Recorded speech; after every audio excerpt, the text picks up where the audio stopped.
$16.72 per ounce. Gold is valued at $1,262 per ounce. Bitcoin is trading at 2.1 cents, and the average price of Bitcoin is $1,826.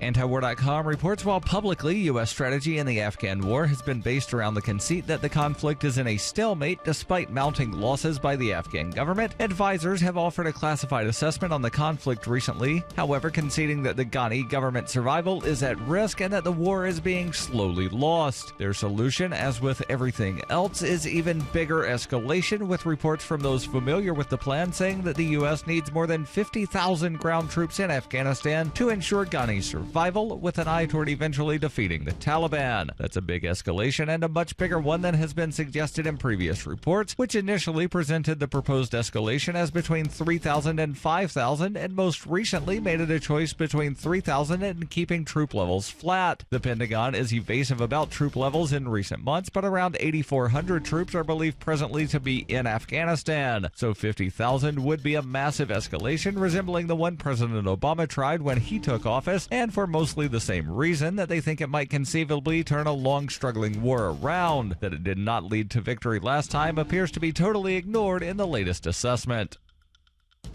For nearly 40 years, Roberts & Roberts Brokerage has been a trusted source for buying and selling precious metals like gold and silver. They also take Bitcoin for precious metal purchases and have permanently removed the minimum purchase amount for all orders paid in the digital currency. Call Roberts & Roberts today for knowledgeable advice on buying and selling precious metals and a forward-thinking approach to new technologies. 800-874-9760 or visit online at rrbi.co.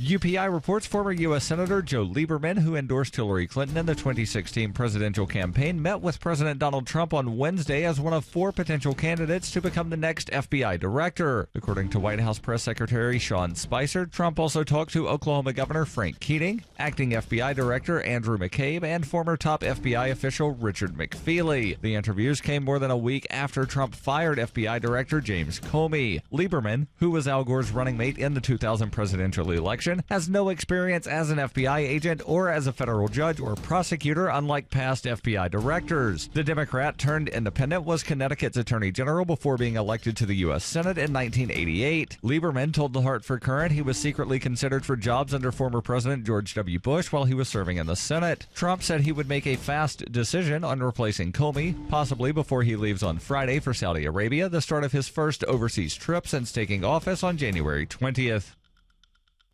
Born into a devastating world and raised among the crowd, the Cloudwalker assumes a new identity and begins the unrelenting quest for truth. In this epic journey, he discovers dark secrets about aspects of his previous life that he once trusted. Through the Journal of the Cloudwalker, he shares both the traumatic hardships and the eternal beauties of his experiences. Dear Society by the Cloudwalker is available from Amazon.com and all major bookstores. Reuters reports Republican and Democratic senators on Wednesday renewed their drive to make banking easier for cannabis-based businesses in those states where it is legal, undeterred by signals from the Trump administration about maintaining tough cannabis restrictions nationwide. The 8 senators, who span the political spectrum from Republican Rand Paul to Democrat Cory Booker, introduced the bill to block federal banking regulators from somehow pushing a financial institution to stop serving a state-sanctioned cannabis business or the business's landlord or lawyer. The government would also not be allowed to give banks incentives to cut off the businesses. While cannabis is legal for medicinal or recreational use in 44 states, the federal government still considers it an illegal and highly dangerous drug. Under former President Barack Obama, regulators gave banks guidance on working with cannabis-related businesses and staying within the law. But the guidance intimidated most financial institutions, and they cut ties with the sector, saying compliance with extensive requirements was too expensive and did not assure them that they would not be prosecuted in the future. The current situation leads dispensaries to either deal all in cash or hide their business's true nature from banks, creating public safety and legal risk. The unlikely collection of senators sponsoring Wednesday's bill have attempted to get similar legislation approved before and gained wider support with each try. That could help the legislation pass the closely divided Senate. This has been FPP Radio News, online at fppradio.com. A new report from the Department of Health and Human Services urges Americans to do something, anything at all. According to the study, getting off your ass and doing any sort of physical or mental activity could have positive health effects. Look, we're not expecting you to go to the gym. That's clearly not happening. Just walk outside for a few blocks and then come back home. You can bring potato chips if that's what it'll take. For many years, the health department has encouraged Americans to watch less TV, but this report reverses that, saying, quote, watch whatever the hell you want, but at least pay attention and remember who the characters are, or just admire the colors. Colors are pretty. It's expected that following the advice in this report will cut down on the largest cause of death among Americans, laying on your back until your mouth fills up with saliva and you drown. Following the report's release, the most popular exercise now seems to be masturbating, but researchers warn that if you do it in public, stick to the sidewalk or you might get hit by cars. This is the Onion News Network.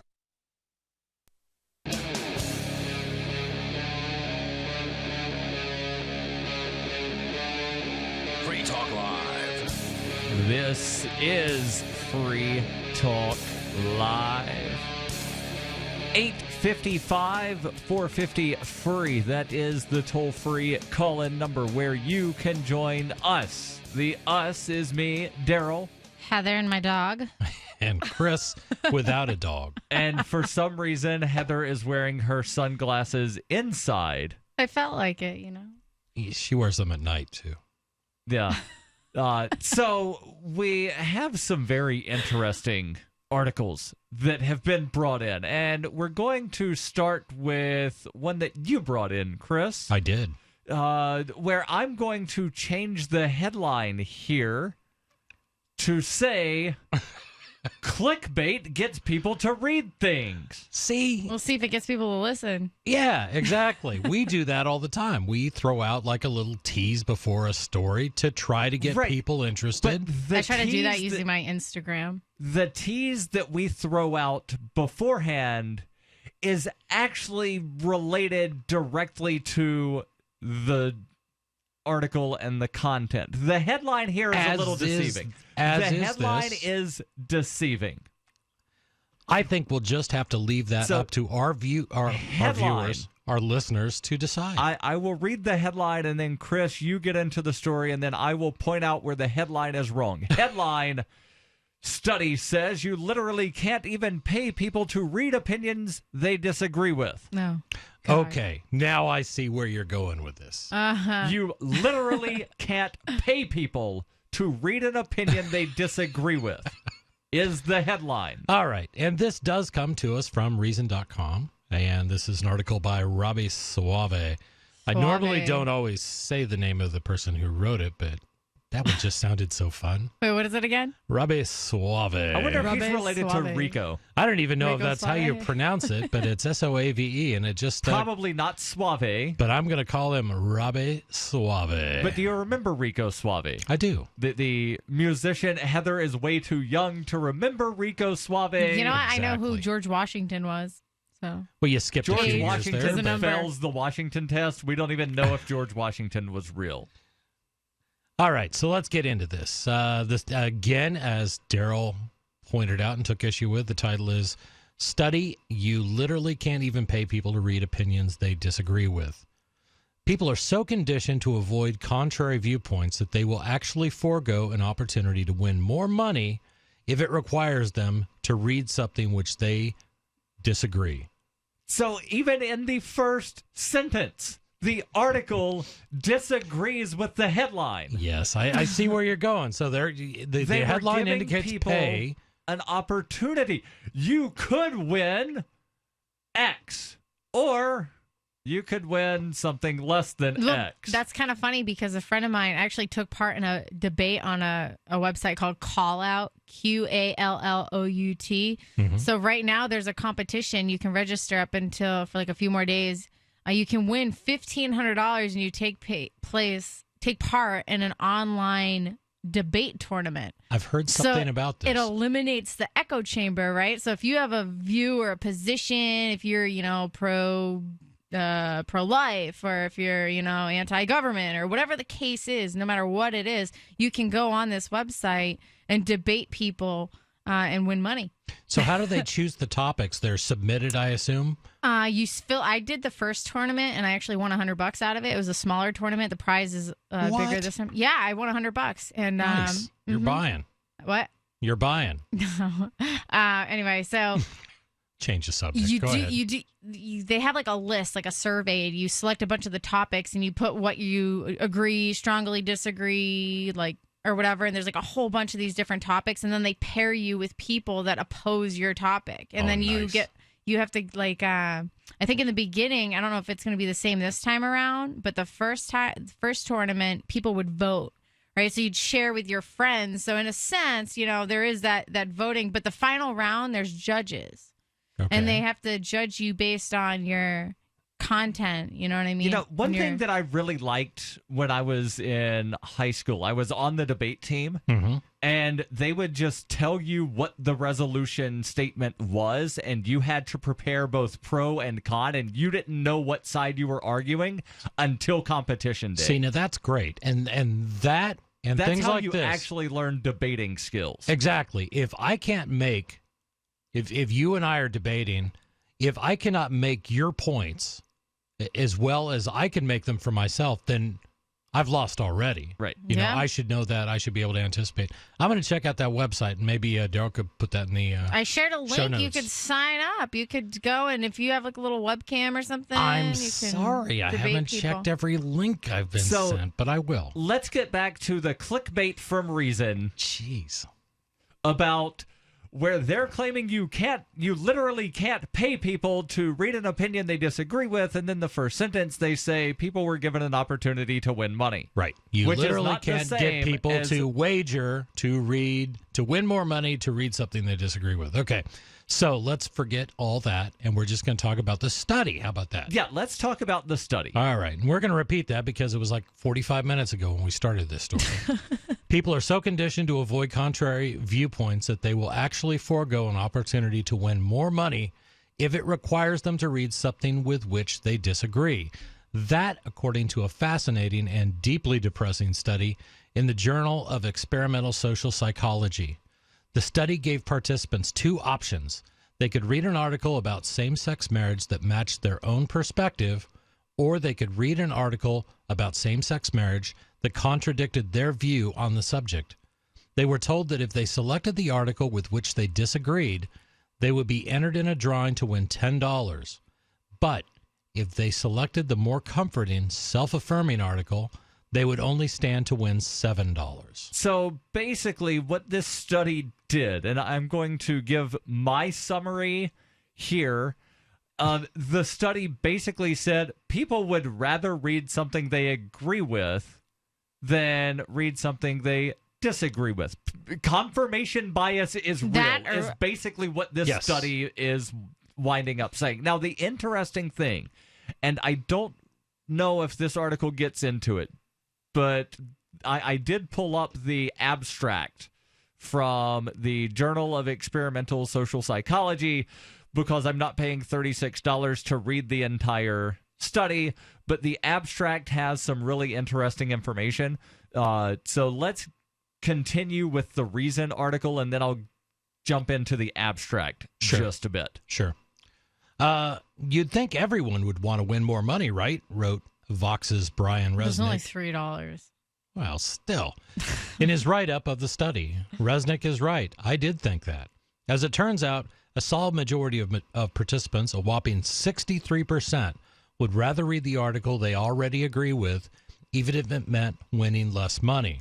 And again, so as Heather pointed out, it's only $3.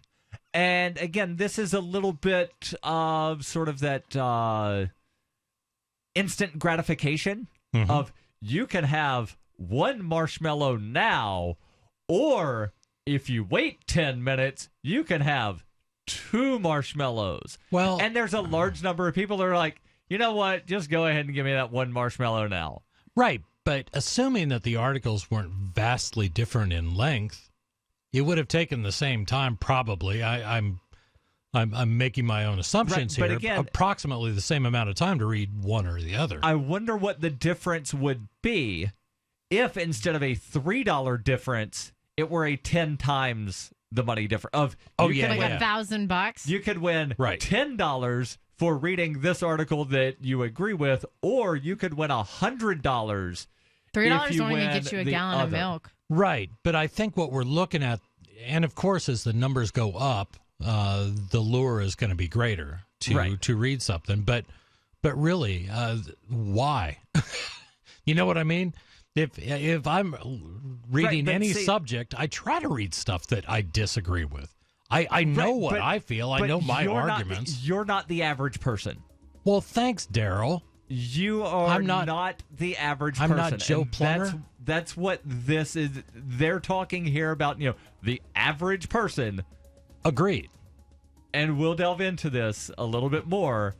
And also your calls and your thoughts. And then what's in this abstract that I find so very fascinating? 855-450-FREE. That's 855-450-3733.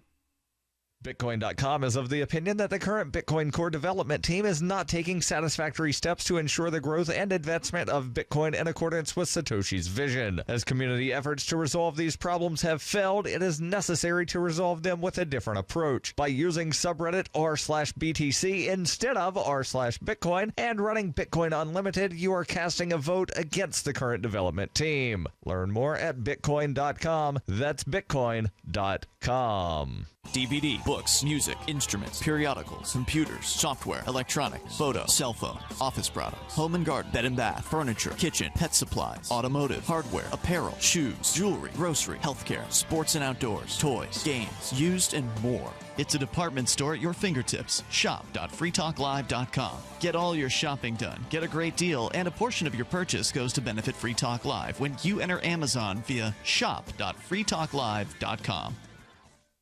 The Genesis Communications Network is one of America's premier broadcasters of captivating talk radio. We thank you for listening. Now, just imagine, there are thousands of people who are just as passionate about radio as you are. But what you may not realize is how easy and affordable it is to advertise with us. Radio commercials for your business could be heard on hundreds of radio stations across the U.S. every day.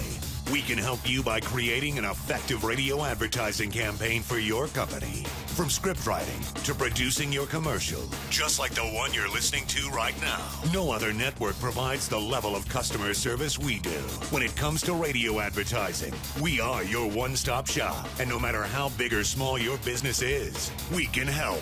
Email us at advertise@gcnlive.com, and an experienced advertising executive will help you take the first step towards driving more customers to your business or website. Advertise@gcnlive.com. Easy, affordable, effective. When commercials come on, don't push the button. Instead, listen. Even if you don't sell things for a living, you're still selling in the various conversations and transactions that make up your busy day. With money and attention so scarce now, effective communication skills have never been more important, especially if you're a job seeker. So take a lesson from Madison Avenue. Often the fewer words, the more effective the message. Like Jiffy Lube, where you never need an appointment, or the Office Max ad that says, you supply the ambition, we supply everything else.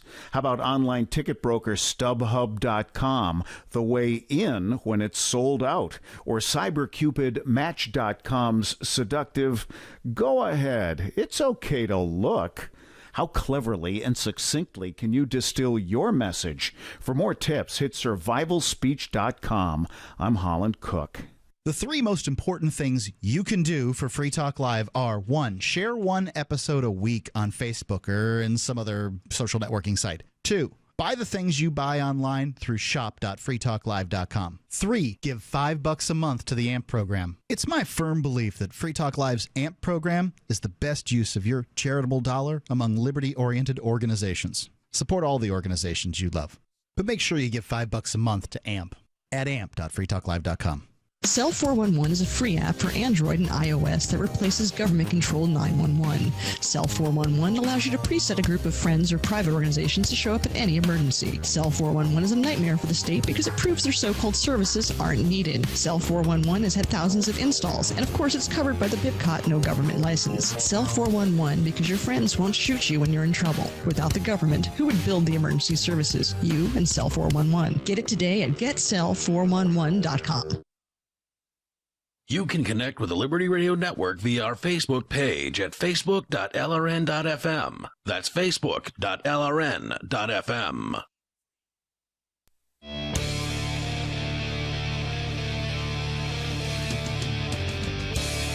This is Free Talk Live. 855-450-FREE. That's 855-450-3733. We're talking about a study that found that a certain number of people, and we'll tell you what that percentage is momentarily, but a certain number of people, a very large number of people, wound up not wanting to take a chance to win $3 extra by reading something they did not agree with. We'll delve into this a little bit more. But maybe you want to start your own website or your own blog, but you've not yet been able to put that idea into action. Well, you're in luck because HostGator is one of the top hosting companies out there, and they're offering a special deal to Free Talk Live listeners. Go to HostGator.com/FTL, and you can get up to 50% off their regular prices. Hosting your own website or blog can be intimidating, but HostGator makes it easy. HostGator offers a simple one-click, easy installation for WordPress, and they have 24-hour-a-day, 7-day-per-week over-the-phone or live chat tech support, and a very intuitive and user-friendly control panel that puts the power of creation and the simplicity of use into the hands of you, the customer. HostGator has a 99.99% uptime rating, so you don't have to worry about outages.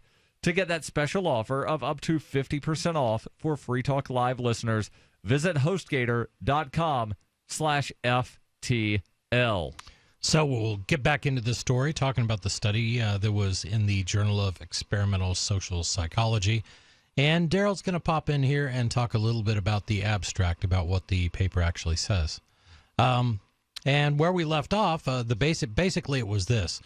The study was that if you would read something you would agree with on a subject, say it's same-sex marriage, as the example that they gave, and it agreed with your viewpoint, they would let you enter a contest to win $7.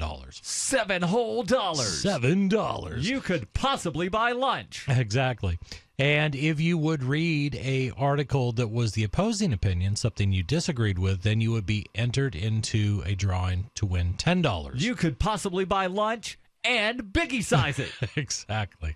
So that was it. And it was just, basically to see if people would read something that they would normally disagree with for an extra $3.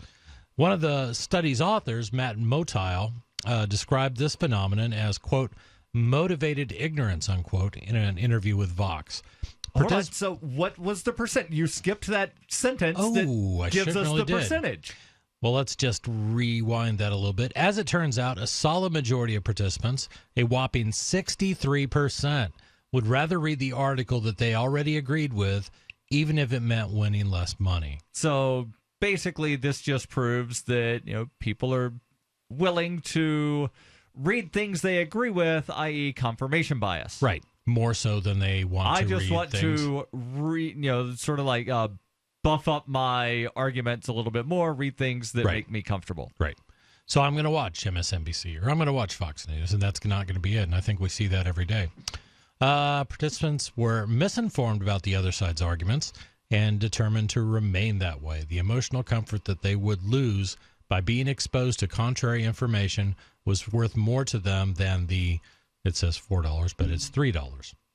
So let's jump over to... Do you think that's actually like the case? Do you think it was really like it came down to that? God, I don't disagree with this study at all. That's I see it every day. This is affirmation of the echo chamber that most people have found themselves in. Nobody steps outside of that. Yeah, I find that a lot amongst libertarians.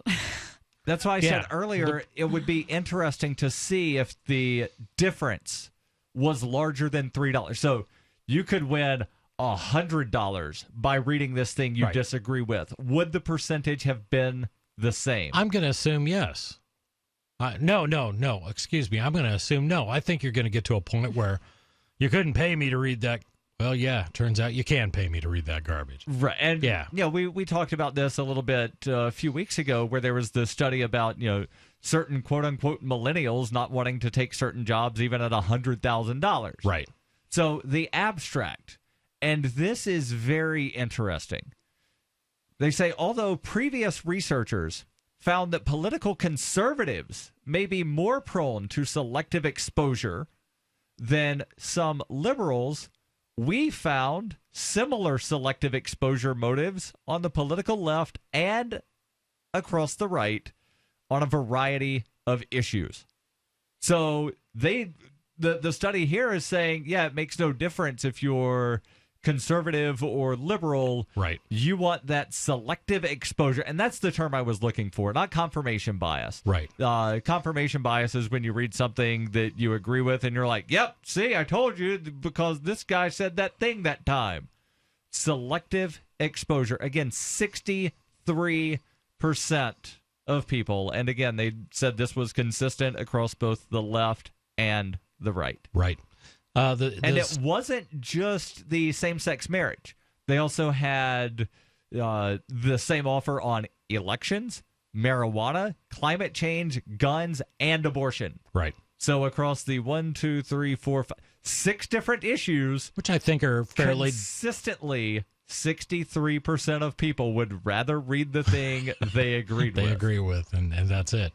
This has consequences for a democratic society, since it suggests that people do not tend to remain open to the best arguments for or against a certain policy.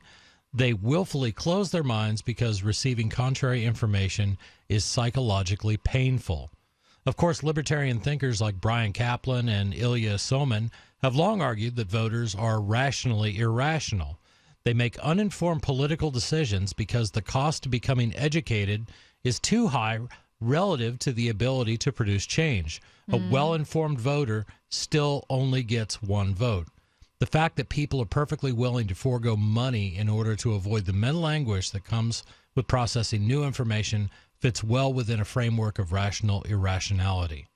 If there's a policy consequence here, perhaps it is this: the bipartisan, decades-old effort to make the American government bigger and more powerful is placing a great deal of unwarranted trust in the collective wisdom of voters who, like children, prefer to place their hands over their ears and yell, "Not listening."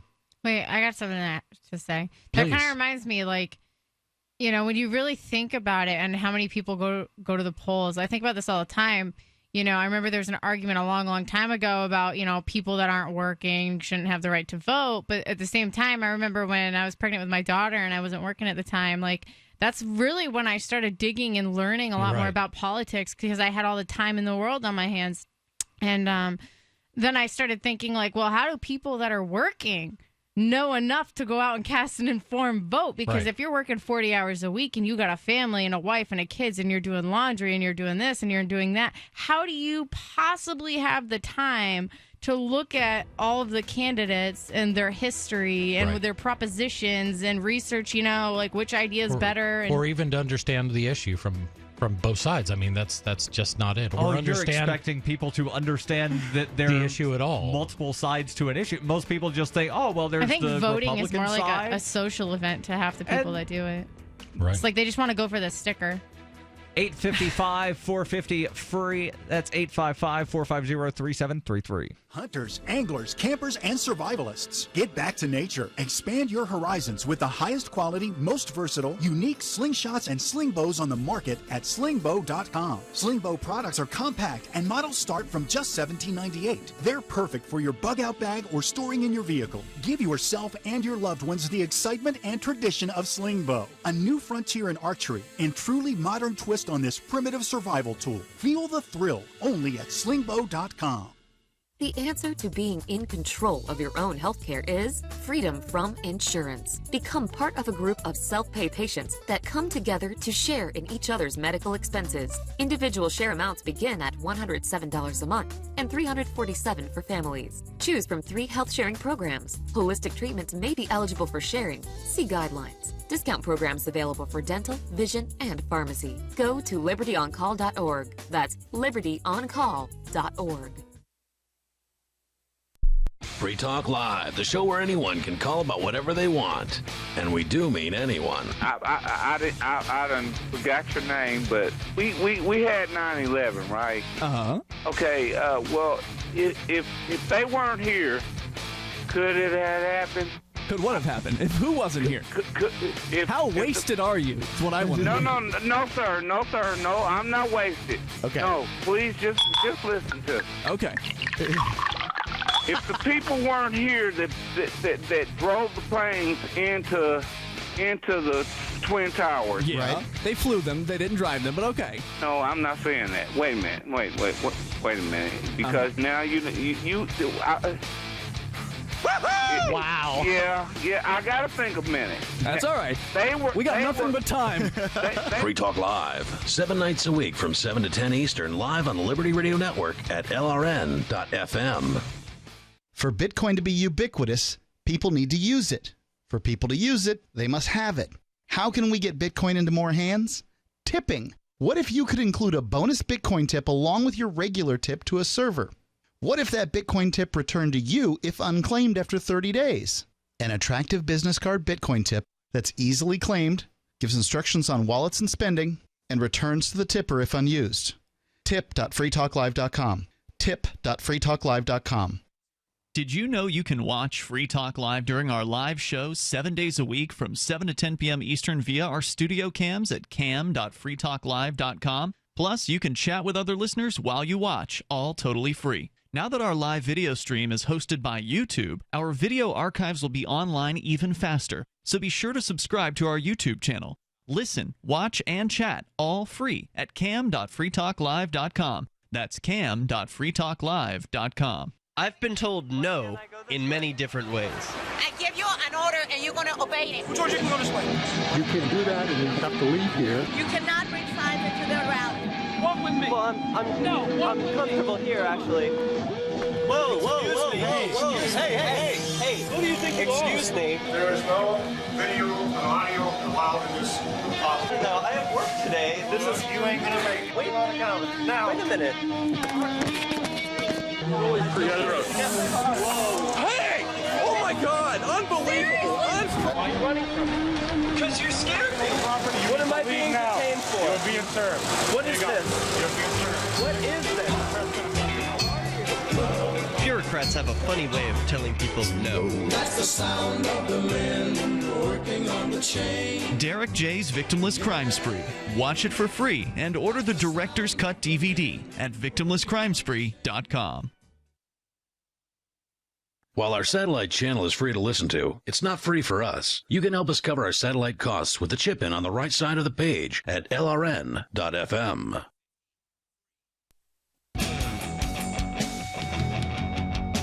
This is Free Talk Live. 855-450 free. That's 855-450-3733. In studio, it's Daryl and Heather and Chris, and we're talking about selective exposure.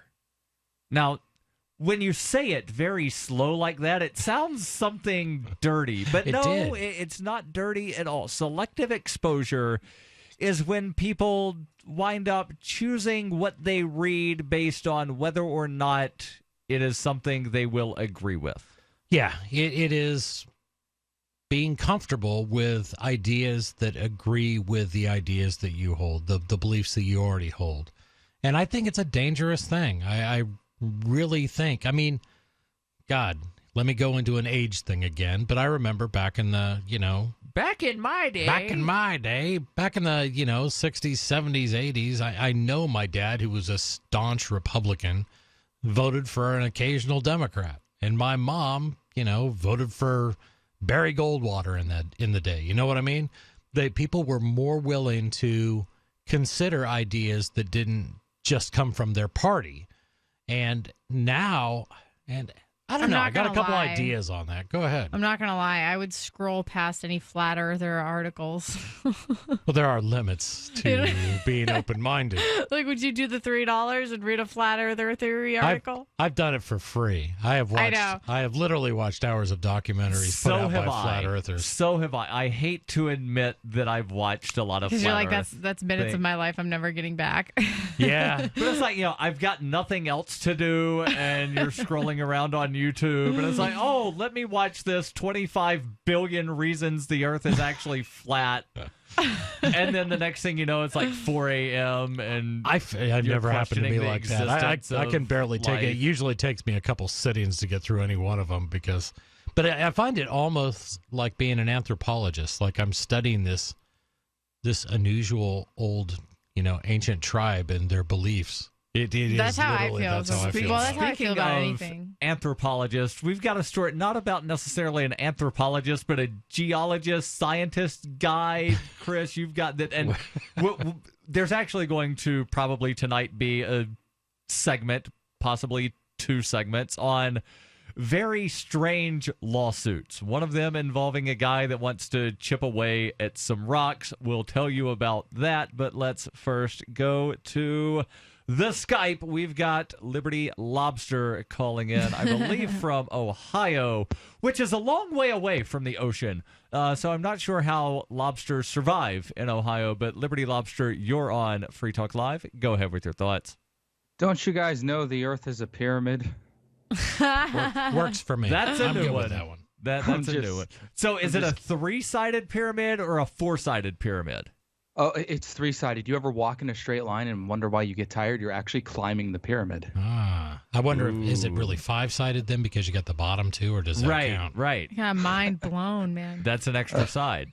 Okay, to my real topic. I was looking through the different jurisdictions in the world, and it seems like nearly every country, Japan, the United States, some European countries, the legal adult is between 18 and 20, but the medical adult is, I believe, 25.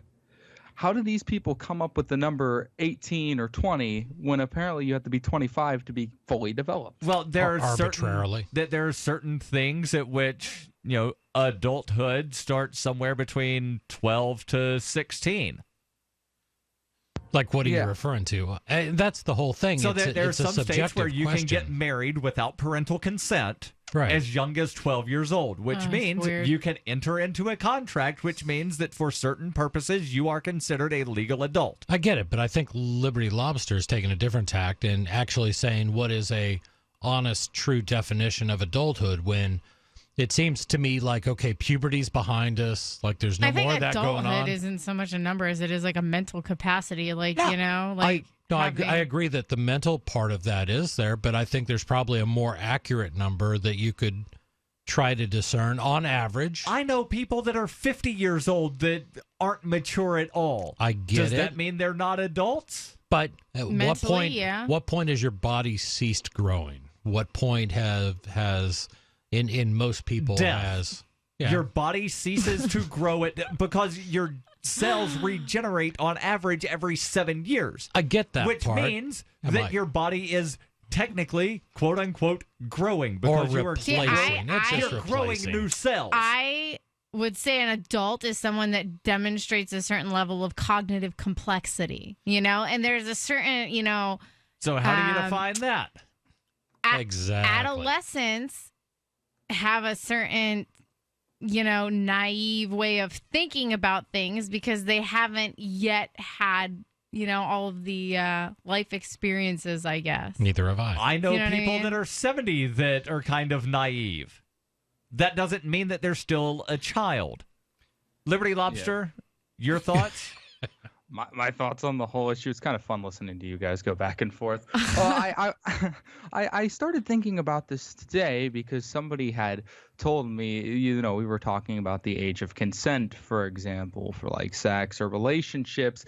And I was thinking to myself, who sets the standards? Society. in ancient times, didn't 13-year-olds start breeding? Basically, yeah, and we've progressed. Well, once people hit puberty, they would generally start. Some of us have anyway. Getting married and having children. It's widely believed that the Virgin Mary was probably 14 or 15 when she gave birth. Yeah. Go ahead. Go ahead. No, you please. You. Oh, okay. I'm gonna say that I Romeo think and Juliet. regardless if there's a 4, 5, 6, 7, 8, 9, whatever year old giving birth, I think we shouldn't necessarily condone it. I mean, that we should preach, principles like safe sex, waiting, because having a child, I can tell you as a single mother, like it's not easy, and sex is no joke. And if you start encouraging people without educating them to engage in this kind of behavior, we're going to have kids raising kids, and that's something that's not going to benefit anybody. We have kids raising kids. And that's terrible. Like, it's really terrible. You know what I mean? Like, life is no joke. It's tough, right? There's enough kids out there that don't even have homes. There's kids having kids being put up for adoption. I think that regardless of what your position is on age of consent, I think we should all have some type of, morality where we draw a line and we encourage good, responsible behavior. But I think if I hear anything, it's that no two people could ever agree upon it. No two countries are ever going to agree upon it. And there's a million states in the United States agree upon it. Exactly. And in some state, there's probably 2 towns that disagree with the state law. You know what I mean? Right. So I get that part, but I don't know if there's a more accurate way, if there is truly an accurate way, because you guys bring up great points. People mature at different ages. Your point, Daryl, people are always growing because we're regenerating new cells. Is there a point when most people have passed puberty? I know that varies widely. I mean, I was in school with a kid who... Are you an athlete? Because females that are athletic, they wind up generally not hitting puberty until very late in their teen years, possibly early 20s. Right. So I don't know. Go ahead. So then the question is, if different people mature at different ages, why do we have laws setting one specific age? For example, you have to be 16 years old to drive a car. You have to Louisiana, be 18 it's years old. 15. Really? Yes. Well, in most states it's 16, and there are ages of, you have to be 18 to own a gun. In my state, it's 16. I believe in all states you have to be 21 to drink alcohol. Who's setting these standards? Society. Politicians. No, yes. Society is setting them. It's not just politicians. People that vote for politicians, right? So you're actually free to do anything you want in the entire world. What you're not free is you're not free from consequences of your actions. So if you want to go and shoot up a mall, or if you want to go and I'm just hypothetically speaking, right? There's laws that say that there's laws that says this is illegal, but people do it every day, right? Because at the end of the day, hopefully not. You are you decide whether or not you're going to abide by laws or not, and you do that, knowing the there question potentially is, could be consequences. Hold on, right? Liberty Lobster. I'm going to hold you over. The question is whether or not the laws are just. And why did somebody set the law at where they set it? 855-450-FREE. That's 855-450-3733. Message and data rates may apply.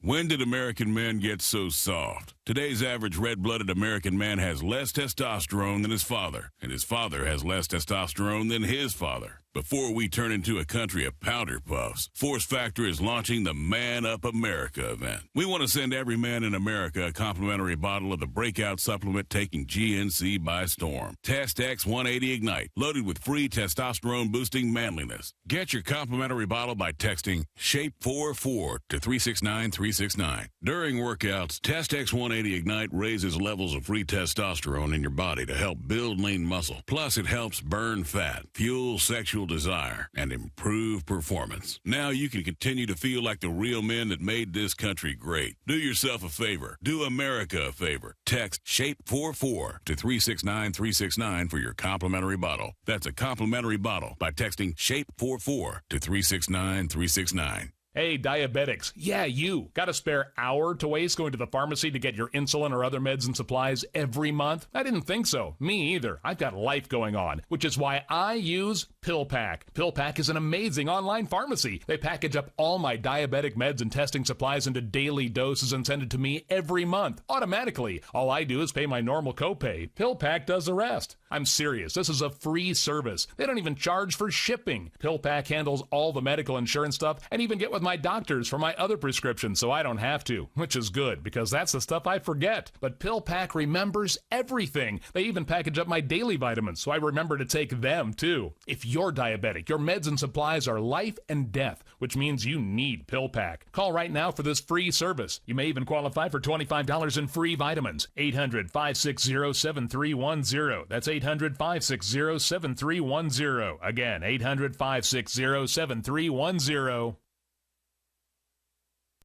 These statements have not been evaluated by the FDA. This product is not intended to diagnose, treat, cure, or prevent any disease. Work with your doctor when taking medications. Make Protovite part of your healthy lifestyle. HealthForLiberty.com is your source for Protovite, a powerful nutritional supplement that's a true breakthrough for your health. Poor digestion makes it nearly impossible to absorb the nutrition your body needs. Protovite is a liquid multi-nutrient formula with patent-pending absorption technology and the highest quality ingredients to nourish every cell in your body. My name is Sandra White. 6 weeks ago, when I started taking Protovite, I was on 14 medications, from everything for blood pressure to fibromyalgia. In the first 10 days, my blood sugar dropped 50 points, and my fibromyalgia pain is gone. And so was 12 of the 14 medications that I was taking. I'm 66, living life and loving it. Go to HealthForLiberty.com right now. That's HealthForLiberty.com. Thank you, Protovite, for giving my life back.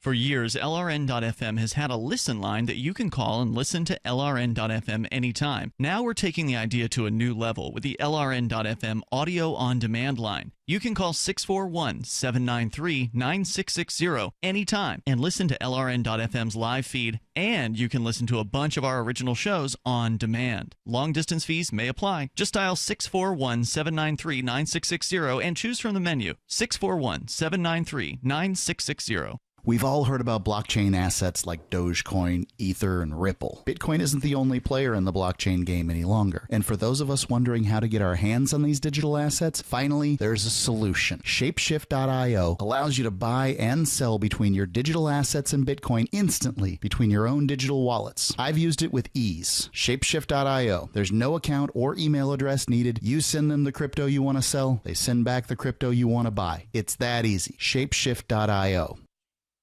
Help get LRN.FM into more ears. Visit promote.lrn.fm for a free bumper sticker, flyers, banners, graphics, and more. Promote.lrn.fm.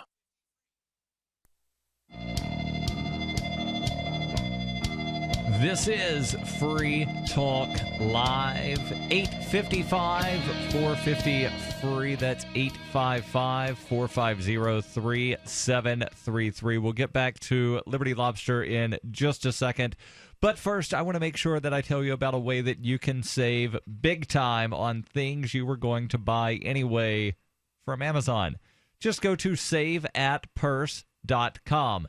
You can save 5% instantly. You can save up to 33%. Now, you might have to wait a little while longer to get those bigger savings, but I placed something on there a couple days ago at 19%, and the order got picked up within an hour and a half.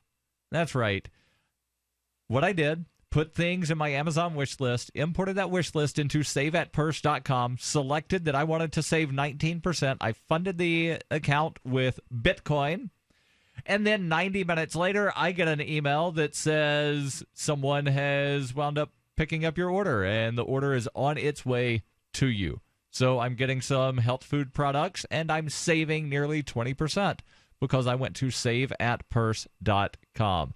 Again, saveatpurse.com. You do need Bitcoin or other alternative virtual currencies to get these savings. Saveatpurse.com. Back to Liberty Lobster, who called in with, and I'm going to summarize the question of, what's the deal with, different definitions of adult for different reasons across the world, and some things seem to be consistent. And you did mention healthcare is, you're considered a quote-unquote child for the purposes of health insurance, until your 26th birthday. And in the United States, that was done by Congress when they passed the Affordable Care Act, the PPACA. And this is something that I've often said, where people talk about, the expanding life expectancy to where, in another 100 years, people are going to be living to be 200, 300, 400 years old. And I said, yeah, people aren't going to be any more productive because they'll just extend childhood. And we're already seeing that to some extent, to where, again, life expectancy now's a good bit higher than it was 50 years ago. Childhood just got extended to 26 for certain purposes. Yeah, but the question biologically, I don't think it's changed that much. But it has a little bit, and legally, it will continue to. I think biologically it'll change because, there is no longer that need to be ready to, be of a strength to go out and work in the fields or to hunt by the time you're age 9 or 10. Right, and now we have a generation of sloths. The board operator in Minneapolis with Genesis Communications, he sent a message that said 7, 14, and 21 were based upon page, squire, and knighthood in the medieval times. Interesting. What does that mean? So you can drink beer at 21 because that's when you would become a knight, generally. You could get married at 14 because that's when you would become a squire. So you would start earning money and being able to provide for yourself, possibly a family. And what it's 7? 7 would be when you start learning. Start going to school, learning stuff. Any further thoughts, Lobster? Yes. First of all, got to say Thursday is the best day for Free Talk Live. Second, it makes me wonder. We were talking about drinking alcohol and such, that being something for 21, when in a lot of other countries, I believe it's 18. Yeah. And sometimes I think to myself, okay, what is it hurt if like a 13-year-old, for example, has a beer? Isn't it up to the parents to determine whether or not their child has the mental capacity to have a beer? And I'd say at one time, and again, we're going back to like medieval times, everybody drank beer because the water was not safe to drink on its own. So they would, wind up having to do things to it. Well, we've got this beer that's got like 3% alcohol. So the beer had a lot lower alcohol in it, but everybody would drink beer. See, this is kind of like what I was saying earlier when I gave my like extreme example of like blowing up a mall, because people still do that. But like even with laws, like you're not allowed to give, children alcohol. But yeah, I guarantee you that we all know someone that gave their 13, 14-year-old a beer or whatever the case may be. Sure. You know what I mean? Like people are still free to do what they're going to do. It's just, the law is there. It's just whether or not it's going to be enforced. And I personally believe that like, my daughter is my responsibility and no one else's. And as far as what I believe for things like age of consent or, age of having a beer, like those are things that I, as her parent, will, I'll protect her and try to guide her in the right direction. I'm glad I had a son. It gets down to some moral beliefs, too. A certain individual who shall not be named had said to me giving a shot of whiskey to a 15-year-old could be considered child abuse because they're just not able to handle it. Legally, I believe the term is contributing to the delinquency of a minor. Probably depending on the state. But again, these are numbers that have come up in our own society. And if you go to Italy, if you go to France, or if you go to Germany, you're going to get a completely different society that feels completely differently about it. Yeah. Well, the other thing, too, is, like, I always had, like, a really, like, my mother growing up would never encourage me to go out and drink and stuff like that. But she also knew that if I was going to do it, I was going to do it anyway.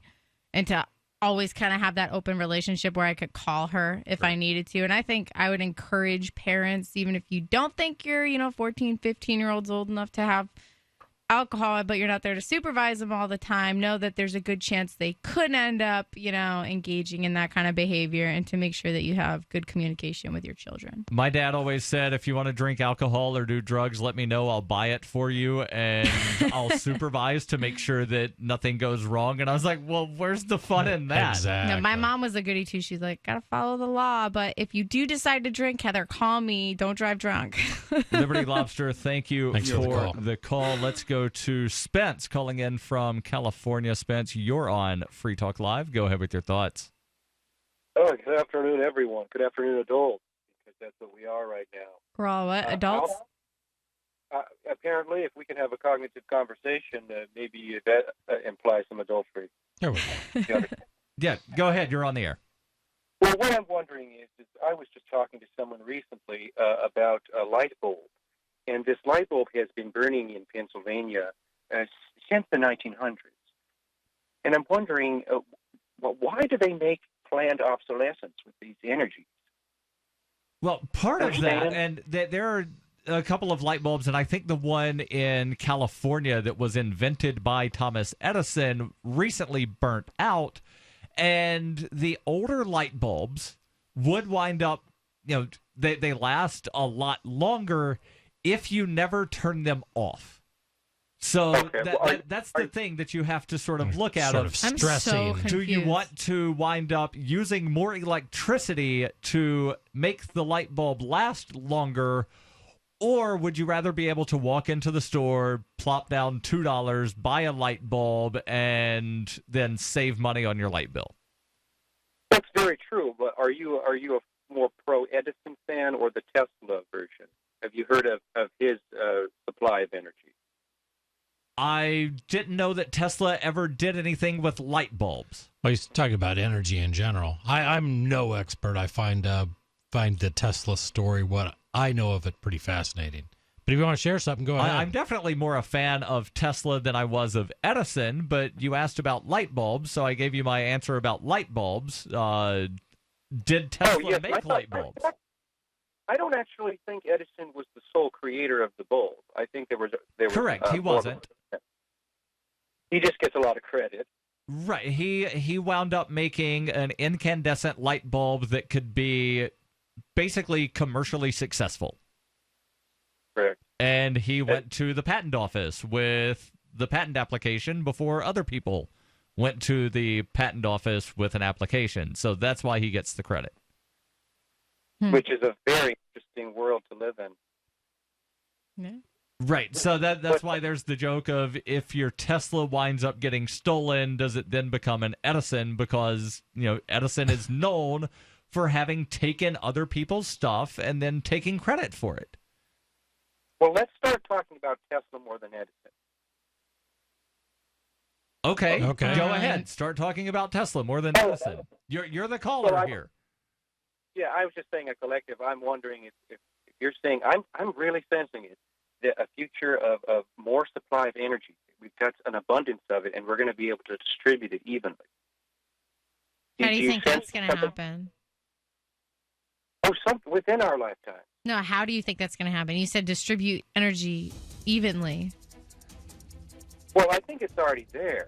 It's just they're trying to figure out how to market it and how to commercialize it as well. Well, and how do you get it to sub-Saharan Africa, small villages? Spence, thank you for the call. This is Free Talk Live, 855-450-FREE. That's 855-450-3733. Your calls and thoughts welcome.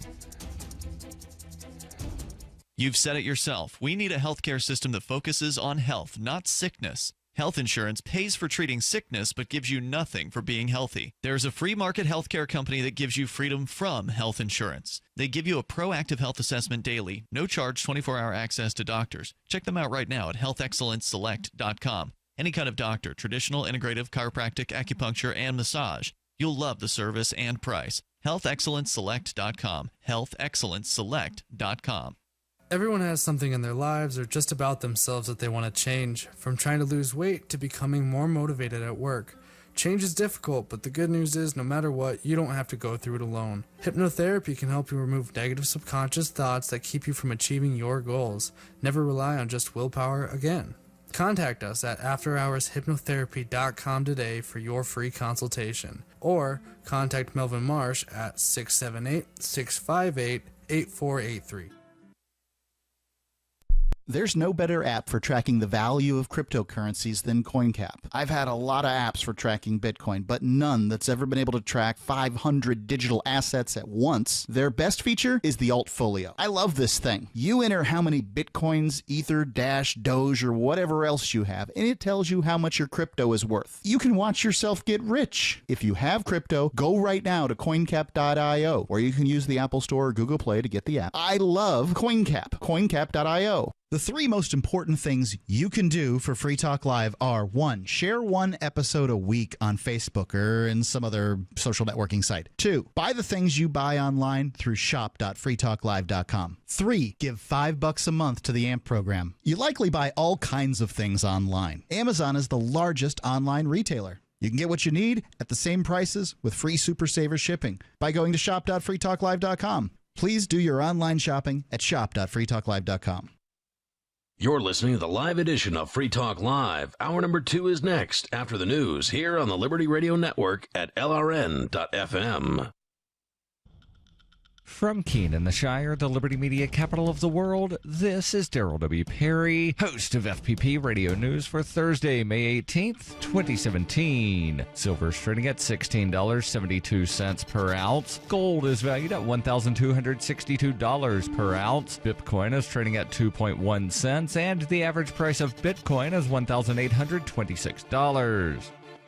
Antiwar.com reports while publicly U.S. strategy in the Afghan war has been based around the conceit that the conflict is in a stalemate despite mounting losses by the Afghan government, advisors have offered a classified assessment on the conflict recently, however conceding that the Ghani government survival is at risk and that the war is being slowly lost. Their solution, as with everything else, is even bigger escalation, with reports from those familiar with the plan saying that the U.S. needs more than 50,000 ground troops in Afghanistan to ensure Ghani's survival, with an eye toward eventually defeating the Taliban. That's a big escalation and a much bigger one than has been suggested in previous reports, which initially presented the proposed escalation as between 3,000 and 5,000, and most recently made it a choice between 3,000 and keeping troop levels flat. The Pentagon is evasive about troop levels in recent months, but around 8,400 troops are believed presently to be in Afghanistan, so 50,000 would be a massive escalation, resembling the one President Obama tried when he took office, and for mostly the same reason, that they think it might conceivably turn a long struggling war around. That it did not lead to victory last time appears to be totally ignored in the latest assessment. For nearly 40 years, Roberts & Roberts Brokerage has been a trusted source for buying and selling precious metals like gold and silver. They also take Bitcoin for precious metal purchases and have permanently removed the minimum purchase amount for all orders paid in the digital currency. Call Roberts & Roberts today for knowledgeable advice on buying and selling precious metals and a forward-thinking approach to new technologies. 800-874-9760 or visit online at rrbi.co.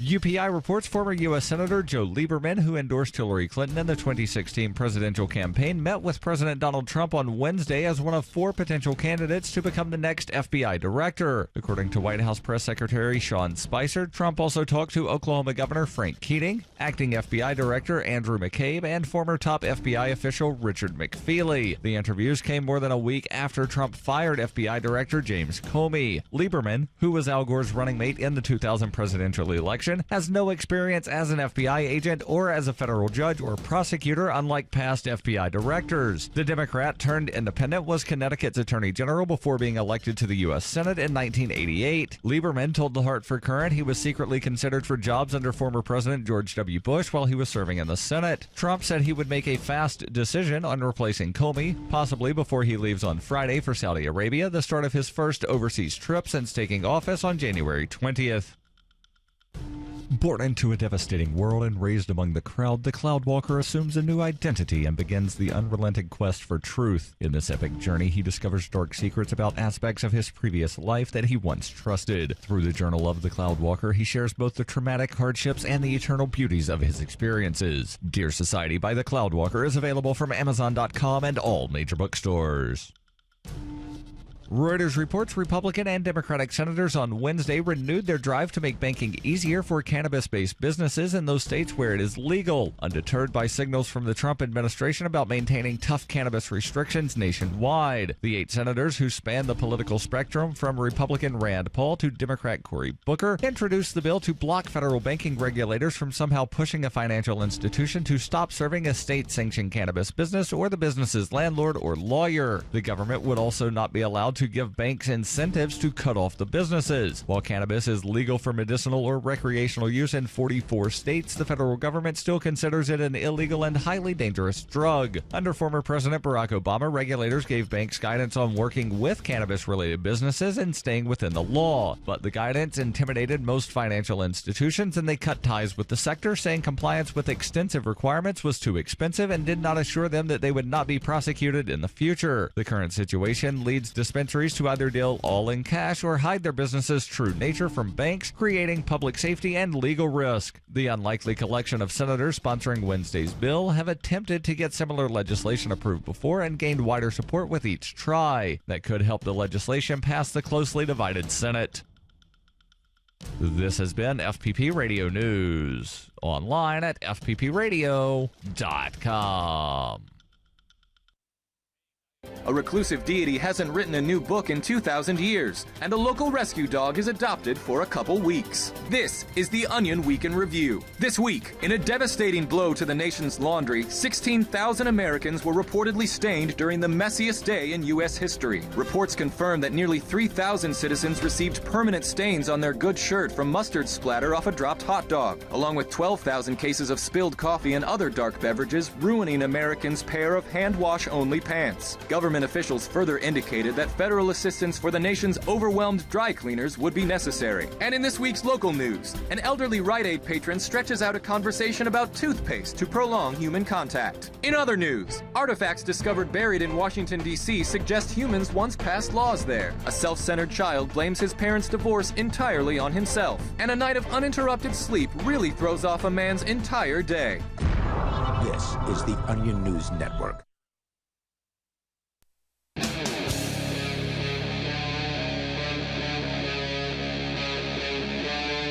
Free Talk Live. This is Free Talk Live. Kicking off hour number 2 in studio, it's Daryl. And Heather. And Chris. And you can join us 855-450-FREE. That's 855-450-3733.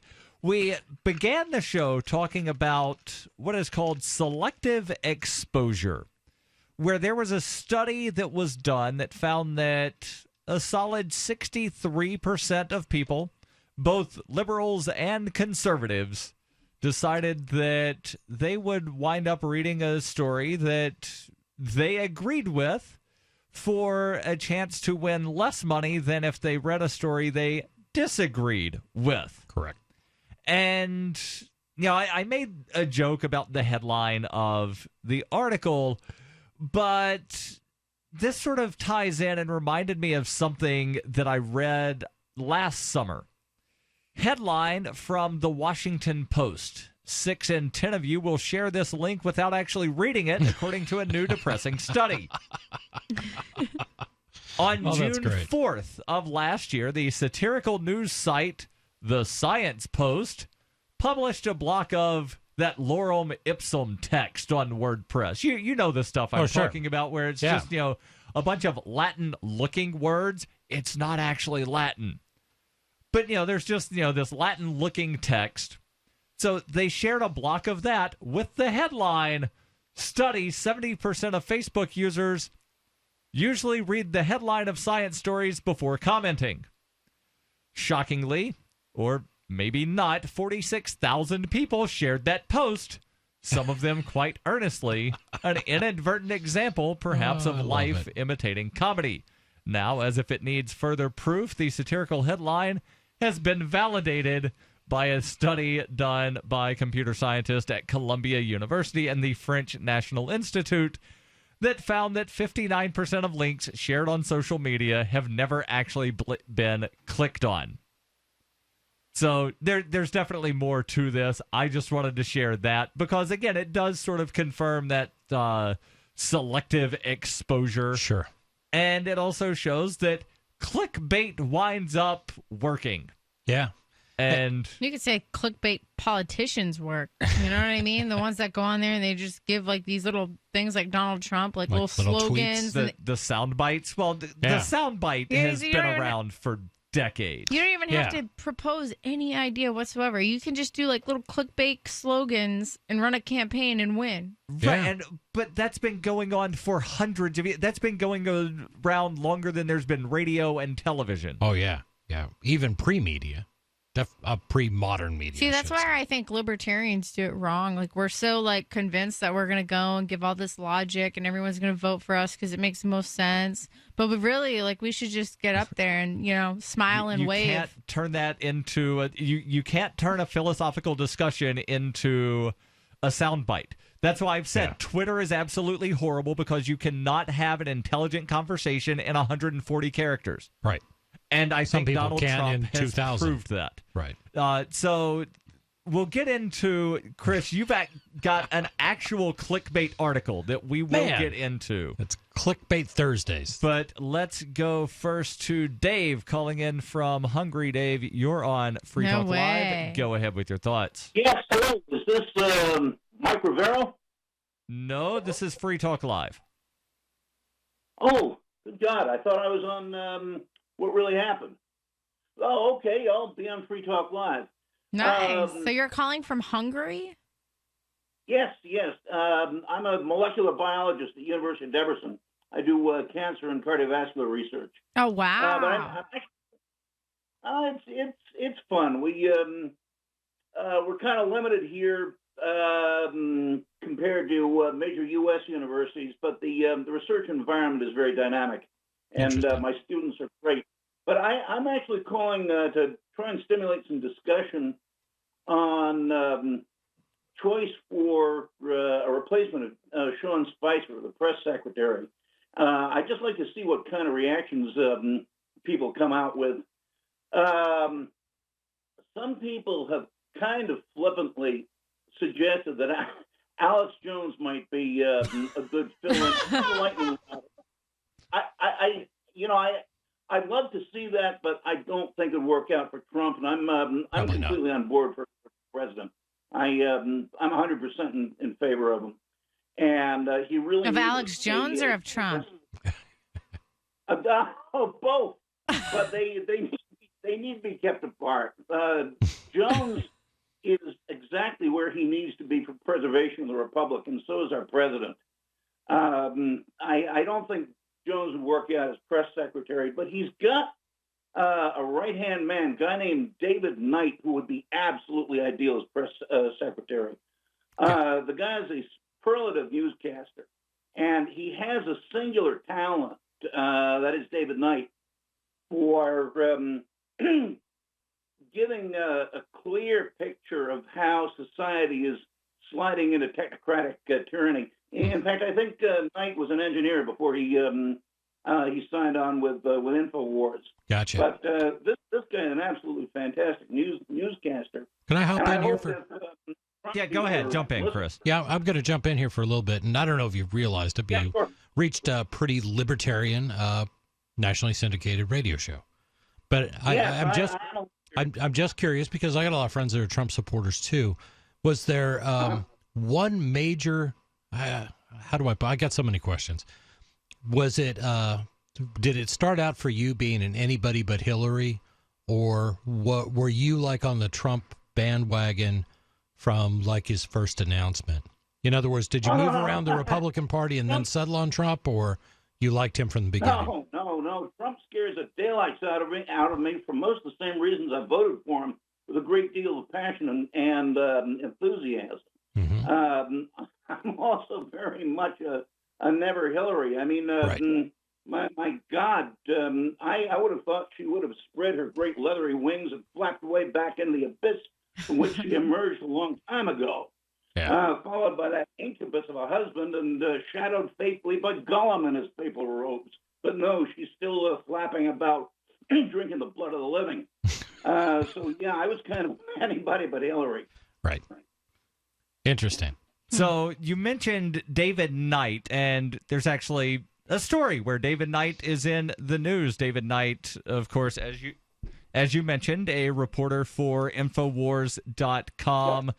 Earlier this year, accused Kobani, the Greek yogurt company, of importing migrant rapists and spreading disease throughout Twin Falls, Idaho.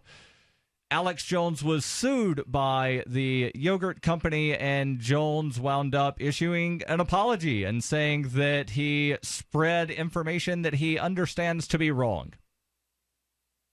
I followed that story more for my own interest in the product. I've done a lot of work with lactobacillus, and I've always been leery of the claims by Chobani that they're an original probiotic Greek yogurt. I've got some real problems with that, but I could go on forever on that. I don't want to get technical on a public radio broadcast, but I've got my own problems with Chobani based on claims they make. I think, though, that although Jones does a lot of posturing, and David Knight, being his employee, follows suit. I've never been able to debunk Jones, and I've tried. I mean, I'm a scientist, and I'm a hardcore skeptic, and they do their homework. And I didn't really dig into the Giovanni case, but I kind of trust what the Infowars said about them. So they're one of your more credible sources. Oh, yeah. Well, I certainly don't use Infowars. I don't quote them in my papers.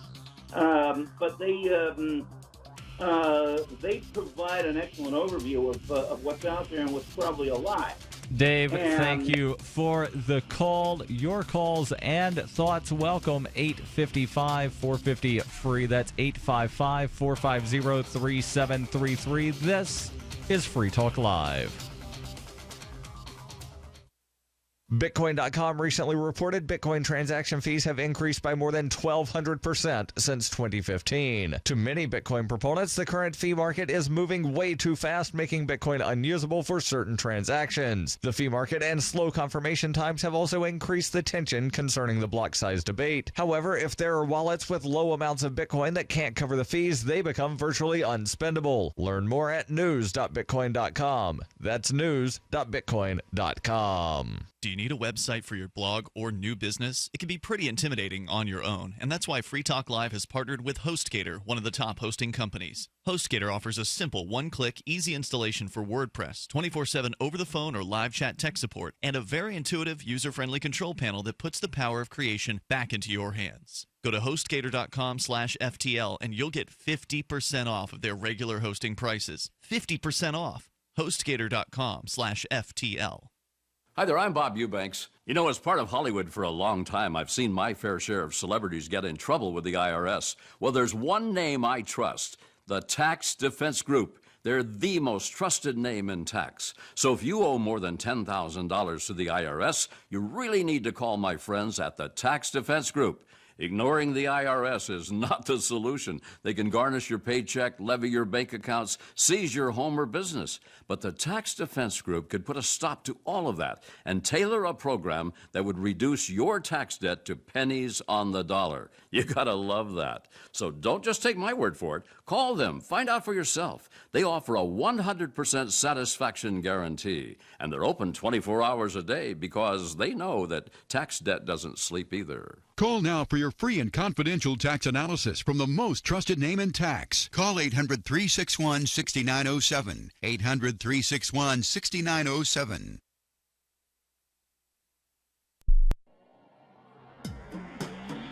Free Press Publications is an independent, alternative media and publishing company founded in June 2009 with the mission of ensuring a free press for the freedom movement and is committed to spreading the message of peace, freedom, love, and liberty. FPP also gives new authors an avenue for publishing freedom-oriented material. FPP brings you daily news and commentary on the website, fpp.cc, as well as a daily 5-minute newscast, FPP Radio News, and weekly news, views, and commentary in the FPP Freedom Minute and Peace, Love, Liberty Radio at fppradio.com, and the monthly newspaper, FPP News, at news.fpp.cc. Find FPP online at fpp.cc. That's fpp.cc, as in Creative Commons.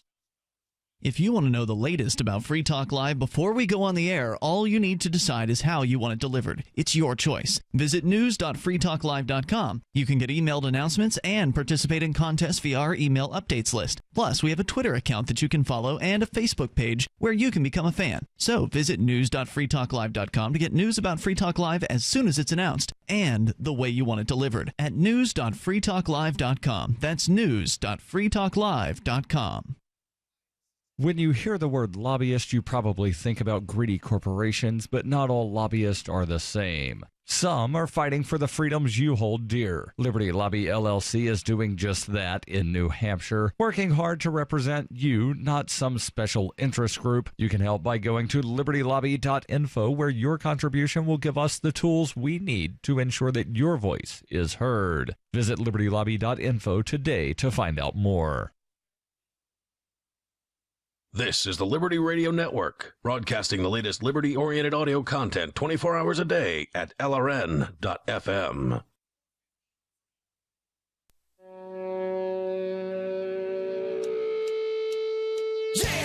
This is Free Talk Live, 855-450-FREE. That's 855-450-3733. You don't even have to know you're calling Free Talk Live to get on the air here on Free Talk Live. We'll get back to the phones in just a second, but want to make sure that I tell you about a wonderful website, Bitcoin.com.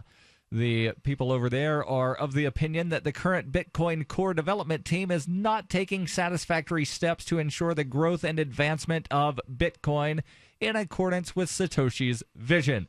Now, Chris, you run a store where you accept Bitcoin. We do. You've actually got what they call a Bitcoin vending machine inside your store. Got one of those too. And you know that the fees have gone up tremendously. You bet. Have you noticed any sort of decline in Bitcoin business? Yes, absolutely. And over the last couple months, it's slowly. It hasn't been dramatic, but it's been noticeable. Right, and that's part of where the Bitcoin.com team differs from the Bitcoin core team, where Bitcoin.com believes that the fees should be low and transactions should be quick, because that's what Satoshi envisioned. As community efforts to resolve these problems have failed, it's necessary to resolve them with a different approach. By using subreddit r/BTC instead of r/Bitcoin, and by running Bitcoin Unlimited, you're casting a vote against the current development team. Learn more at bitcoin.com. That's bitcoin.com. Let's go to Sarah calling in from Albuquerque. Sarah, you're on Free Talk Live. Go ahead with your thoughts. Yes, I'm hoping that at our mayor election, I'm hoping that I want to vote in a mayor who will throw out the smokers out of a bus stop here in Albuquerque. Throw the smokers out of the bus stop. Man. Like a violent resolution. I know. You want to get rid of people who drink soda, now people who smoke, people that drive. Well, I mean, look at this. Did you know that we threw the smokers out of the Santa Fe Plaza? It's an outdoor grassy area. Like you physically put your hands on them and threw them out of there? No, Sarah never puts her hands on anybody. She just wants the police to do all the hand putting. Did the police do that, Sarah? Well, at first time it's a warning, and the second time it's $50. But now they have to stand on the sidewalk and smoke. Right. So actually, the thing is that we used to have a smoke ban in Albuquerque when we had Mayor Chavez. About 10 years ago, we passed a smoking ban in restaurants and bars here in Albuquerque, and that was when you could actually call out a security and make them put out the cigarettes. It was actually a city ordinance. So let me ask this question, Sarah. I've actually got a two-part question here. I think I'm the only person who should be asking Sarah any questions, but go ahead, Daryl. Sarah, do you think that cigarettes should be prohibited in the city limits of Albuquerque, New Mexico? To where nobody can just even bring a cigarette into the city, let alone pull it out of the pack and light it up? Well, if I could have it my way, in my dream world, yes, that's what I would prefer. And what would the punishment be if someone possessed a cigarette in Saraland, which, by the way, that's actually a place. There is a town in Alabama called Saraland. So in Saraland, where you're the dictator and cigarettes are not allowed in your city, what's the punishment? You know what? I can't answer that because that's not a possibility. People are always going to smoke. There's not a. Well, you already said, Sarah, you already said that if you had it your way, cigarettes would just be outlawed completely in your city. So I'm just asking, if you had it your way and you got to make the rules, what would the punishment be if somebody possessed a cigarette in a municipality that you're in control of? Well, just pay a $100 ticket every time they get And if they caught. don't pay the $100 ticket? I don't know. I guess they jail them for 3 days or something. And if they decide they don't want to go to jail? At what point do you just start rounding up all of the tobacco smokers and shooting them, Sarah? Yeah, I don't know if Chris would be happy with that, since Chris is the smoker I'm here. like the only smoker here, and I have my own opinions. Chris, our beloved Chris here. Hold on. So let her answer the question. Please. Or, try to avoid answering the question. At what point do you just round up all of the people that buy cigarettes and you start executing them? I'm not going to shoot anybody. I know you're not going to shoot them. You'll have the cops do it. The same way you'll have the cops pass out the tickets. At what point do you just start shooting people or ordering people to be shot? You know what? I'm not interested. You know what? That's not what I'm after. What I'm after. Then why are you trying to ban things? Because that's ultimately what it is. If somebody doesn't pay the fine, if they don't go to court, if they don't walk with the police to go to jail, at some point somebody gets shot. Eric Garner was the guy that got choked to death on a sidewalk for selling loose cigarettes. A man literally died because of a city ordinance or whatever banning the sale of loose cigarettes. And he was choked to death and was the father of 6 kids. And because of that, police went to enforce this tiny little law, right? This tiny little law. They went to take down this man, and now 6 kids are without a father. So that's I think what people. Elderly person. How come they have to stand up?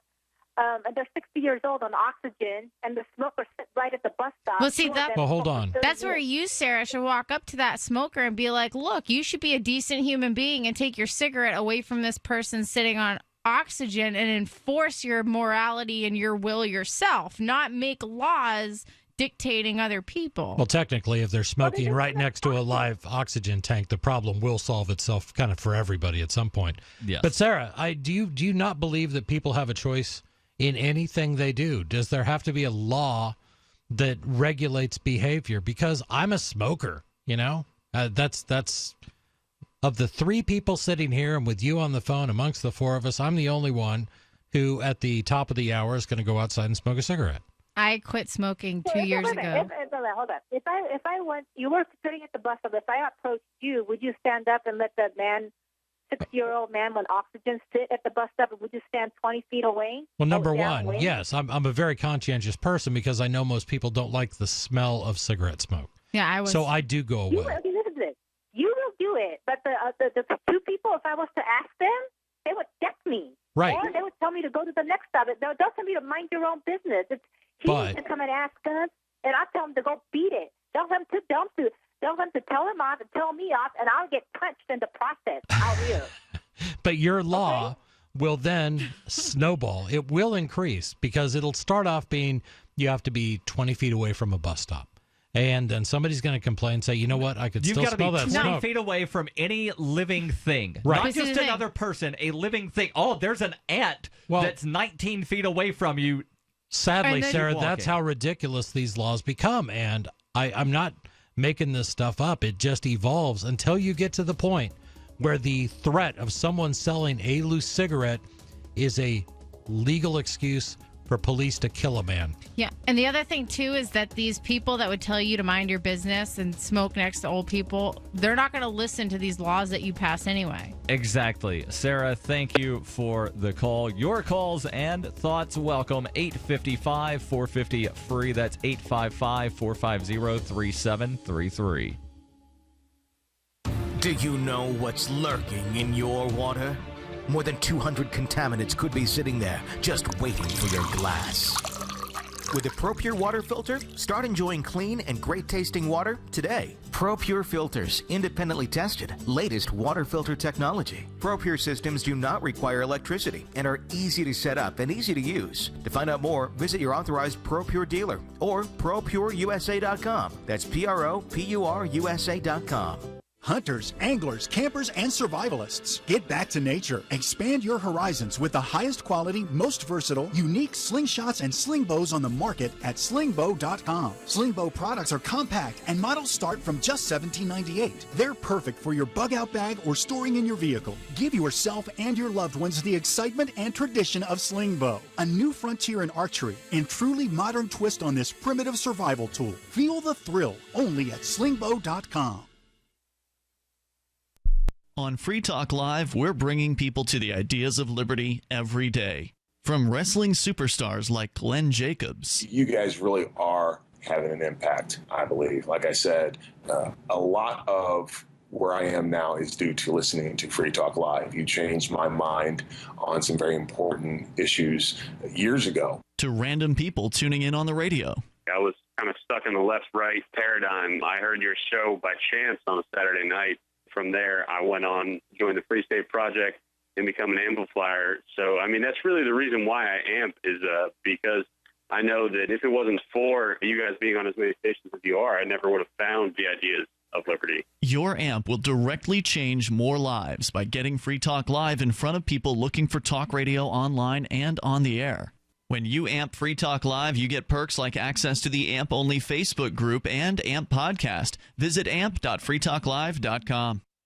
Should you be able to earn an honest living free from senseless government interference? The Institute for Justice thinks so. That's why we've spent years defending hard-working men and women from pointless government regulations. Nationwide, IJ has created opportunity by reducing government power. But there is still more work to be done. Visit our website today at ij.org. Let IJ take care of the government so you can take care of your business. Here's a chance to do a little activism while you're cruising Facebook, Twitter, or Google+. Between the LOL cats, the recipes, the hot girls, and the inspirational sunrise memes, Free Talk Live's posts pass by your newsfeed. Like them, comment. It gives us more exposure. If you don't see our posts, click like at facebook.freetalklive.com and then hover over it to click Get Notifications. It's an easy way to spread the ideas of liberty a bit further. I know you're busy, but you can spare that 1/10 of a calorie it takes to click on something. Facebook.freetalklive.com. Money, power, and respect are all yours at CreditSuccessSecretsRevealed.com. Be seen as an industry leader. You can do it. The last application you filled out when it was time to hit submit did your nerves spike. You didn't get the approval you seek, but there's a better way. We teach you exactly what to place into the right systems the right way the first time so you get approved. Get up to $100,000 in instant business credit. Many people will get cash on the spot. Use those two tools in your new corporate credit engine so you can walk into the bank and get your project funded today. It's all about today at CreditSuccessSecretsRevealed.com. Credit Success Secrets Revealed is explosive and ignites instant results. Dial 1-800-707-8719. That's 1-800-707-8719. 1-800-707-8719. Or just go to CreditSuccessSecretsRevealed.com. You can sign up to receive the latest about the Liberty Radio Network via our email updates at updates.lrn.fm. That's updates.lrn.fm.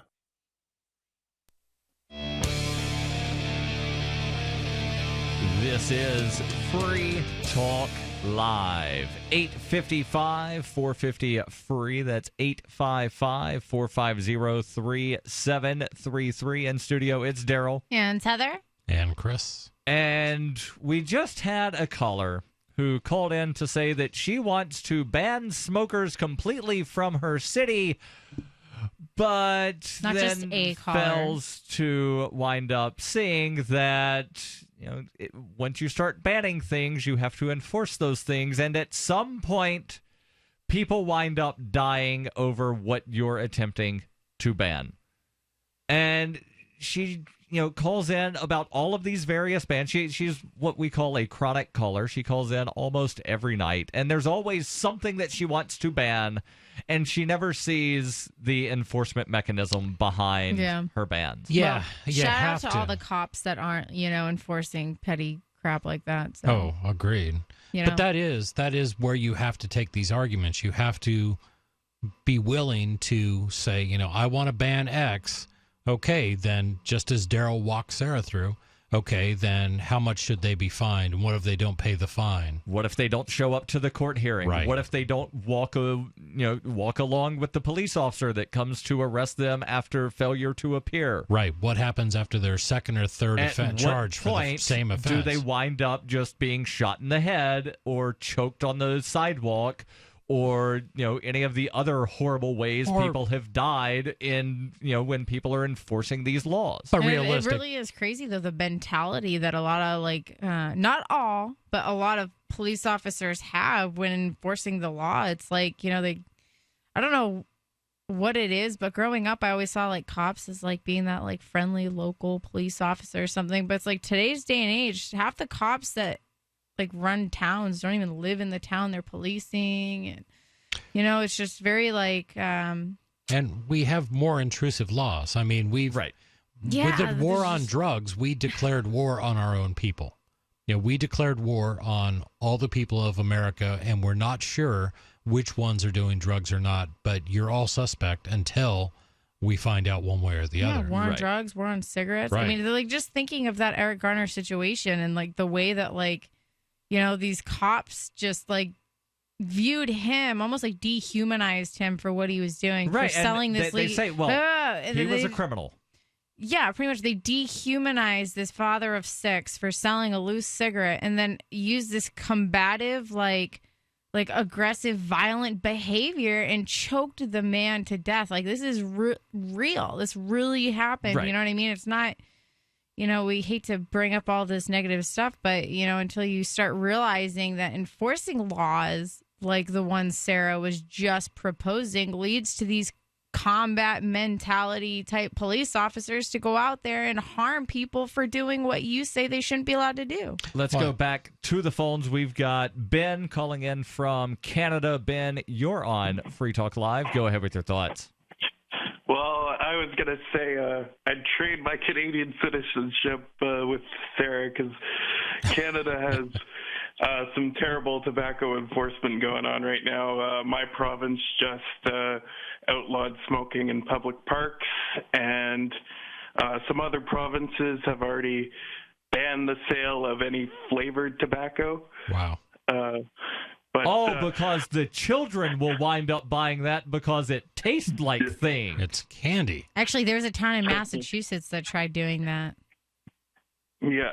The main reason I wanted to call in tonight was currently there's a leadership race going on in the Conservative Party of Canada since they lost to Justin Trudeau in 2015. And Canada's version of Ron Paul is leading the polls, and he could end up winning. Wow. His name is Maxime Bernier. So how do the political parties there in Canada wind up choosing their leader? Only the members vote from across Canada. Typically, it's mail-in ballots. Okay. This time, it's a ranked ballot since there's 13 candidates. But the leading candidate in the polls is Bernier, who... And I'm going to wind up getting a little technical here. What form of ranked balloting are they using? Basically, you rank all the candidates, and then basically what they're going to do is until a candidate has won more than 50% of the ridings, they're going to eliminate people who are mathematically eliminated. So, and the reason I ask, because I've studied and there are several different ways that you can figure out whom you eliminate first. There's one method that I absolutely prefer called the Coombs method, and I realize I'm getting a little deep here.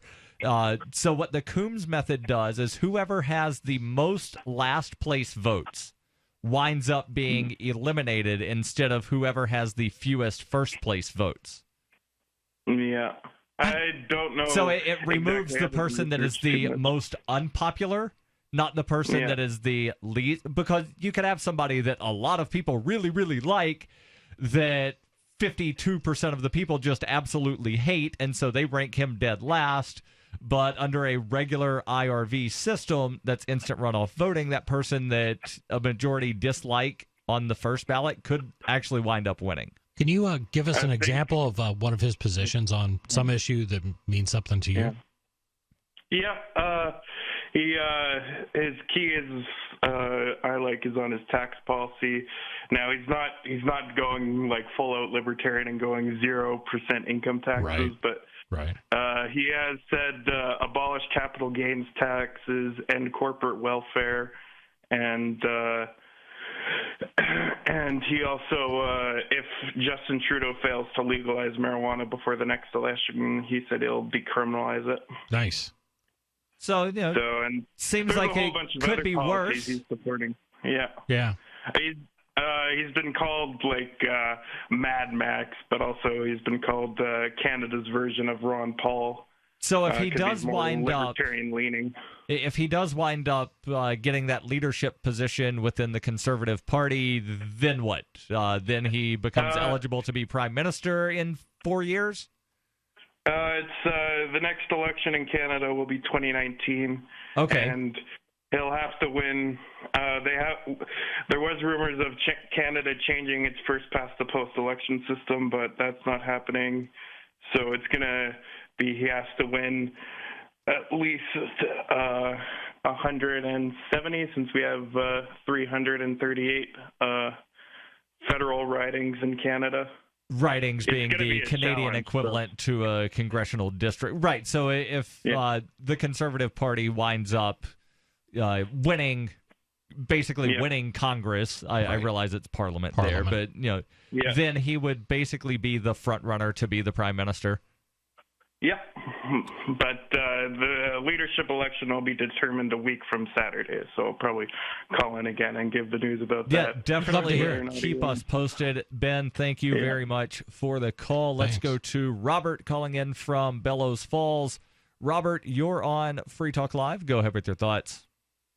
Yeah, I was going to say, instead of trying to force people to do things that they don't want to do, maybe give them like an alternative. Teach them about the negative and the positives about smoking cigarettes, which there really isn't anything positive about smoking anyways. I beg to differ. I love that idea, though. I do love. There are positives. There's no value in it. There are There's positives. no value in it. Sure Once there you are. get addicted, hold on, Robert. Once you get addicted, then you need the nicotine to, calm your craving. So there is a positive there because you're calming a craving that you have because you're addicted to nicotine. Right, and likes and dislikes are completely subjective. It's What an I unhealthy happen to habit. find enjoyable about it, you guys certainly That don't. Coughing, sneezing, The hacking, wake up. the Weak spinning. immune Smelling like an ashtray. No, Chris Smell- actually does smell a like good an job. ashtray. Chris does a good job of using body spray to cover up Sure. the I- nasty tobacco smell. Okay, Right. If you're gonna smoke, Chris, you might as well get something out of it, dude. Smoke some marijuana. There's all kinds of benefits out of that. I'm with this guy. That's not I like this decriminalized caller. yet here in New Hampshire. We're working on it. Robert, thank you for the call. That Call did back pass the next Senate Thursday. recently. And talk some more. 855-450 free. That's 855-450-3733.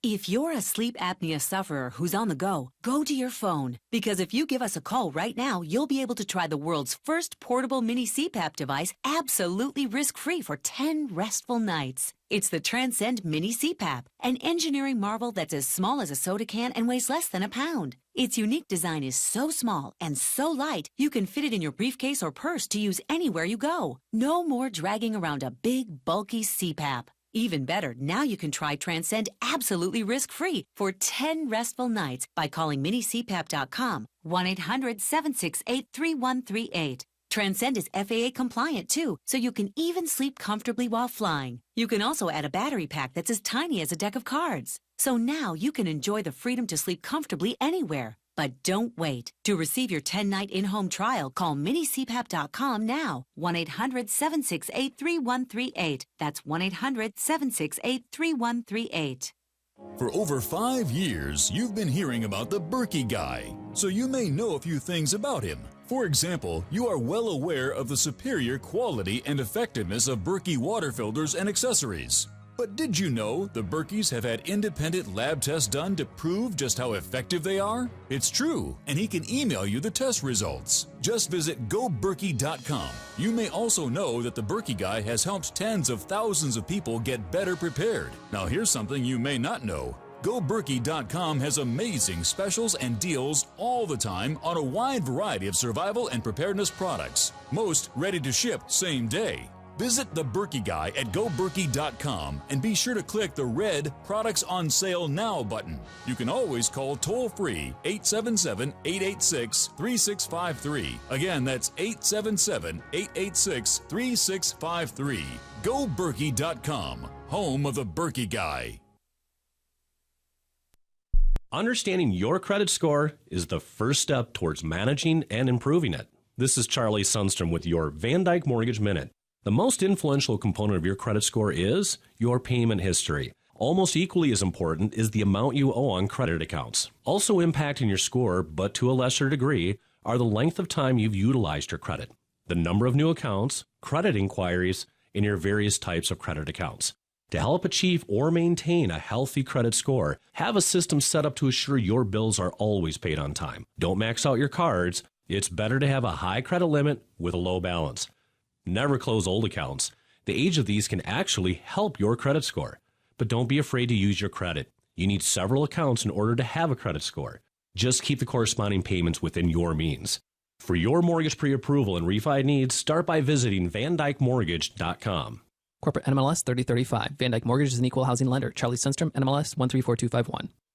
So you've heard all 3 hours of the latest episode of Free Talk Live, and you're still hungry for liberty-oriented audio content? Did you know that we have another 24/7 audio stream at LRN.FM? The Liberty Radio Network airs the latest episodes of some of the best liberty-oriented podcasts on the internet around the clock. In addition to recorded content, you'll also hear live shows like Free Talk Live, originating from our Keene, New Hampshire studio. So listen anytime at LRN.FM. That's LRN.FM. Radio is the most personal of mediums. I exist right now in your head. If you listen to Free Talk Live regularly, you know me. Free Talk Live is on more than 160 radio stations around the U.S. and has been downloaded on every continent around the world. Hundreds of thousands of listeners with ad packages from $600 a month to $6,000 a month. Imagine what we can do for your business, project, website, or idea. Email me, mark@freetalklive.com.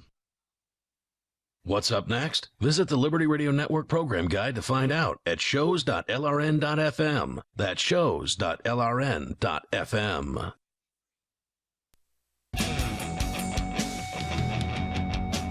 This is Free Talk Live. 855-450-FREE. That's 855-450-3733. We all know that we need vitamins and minerals.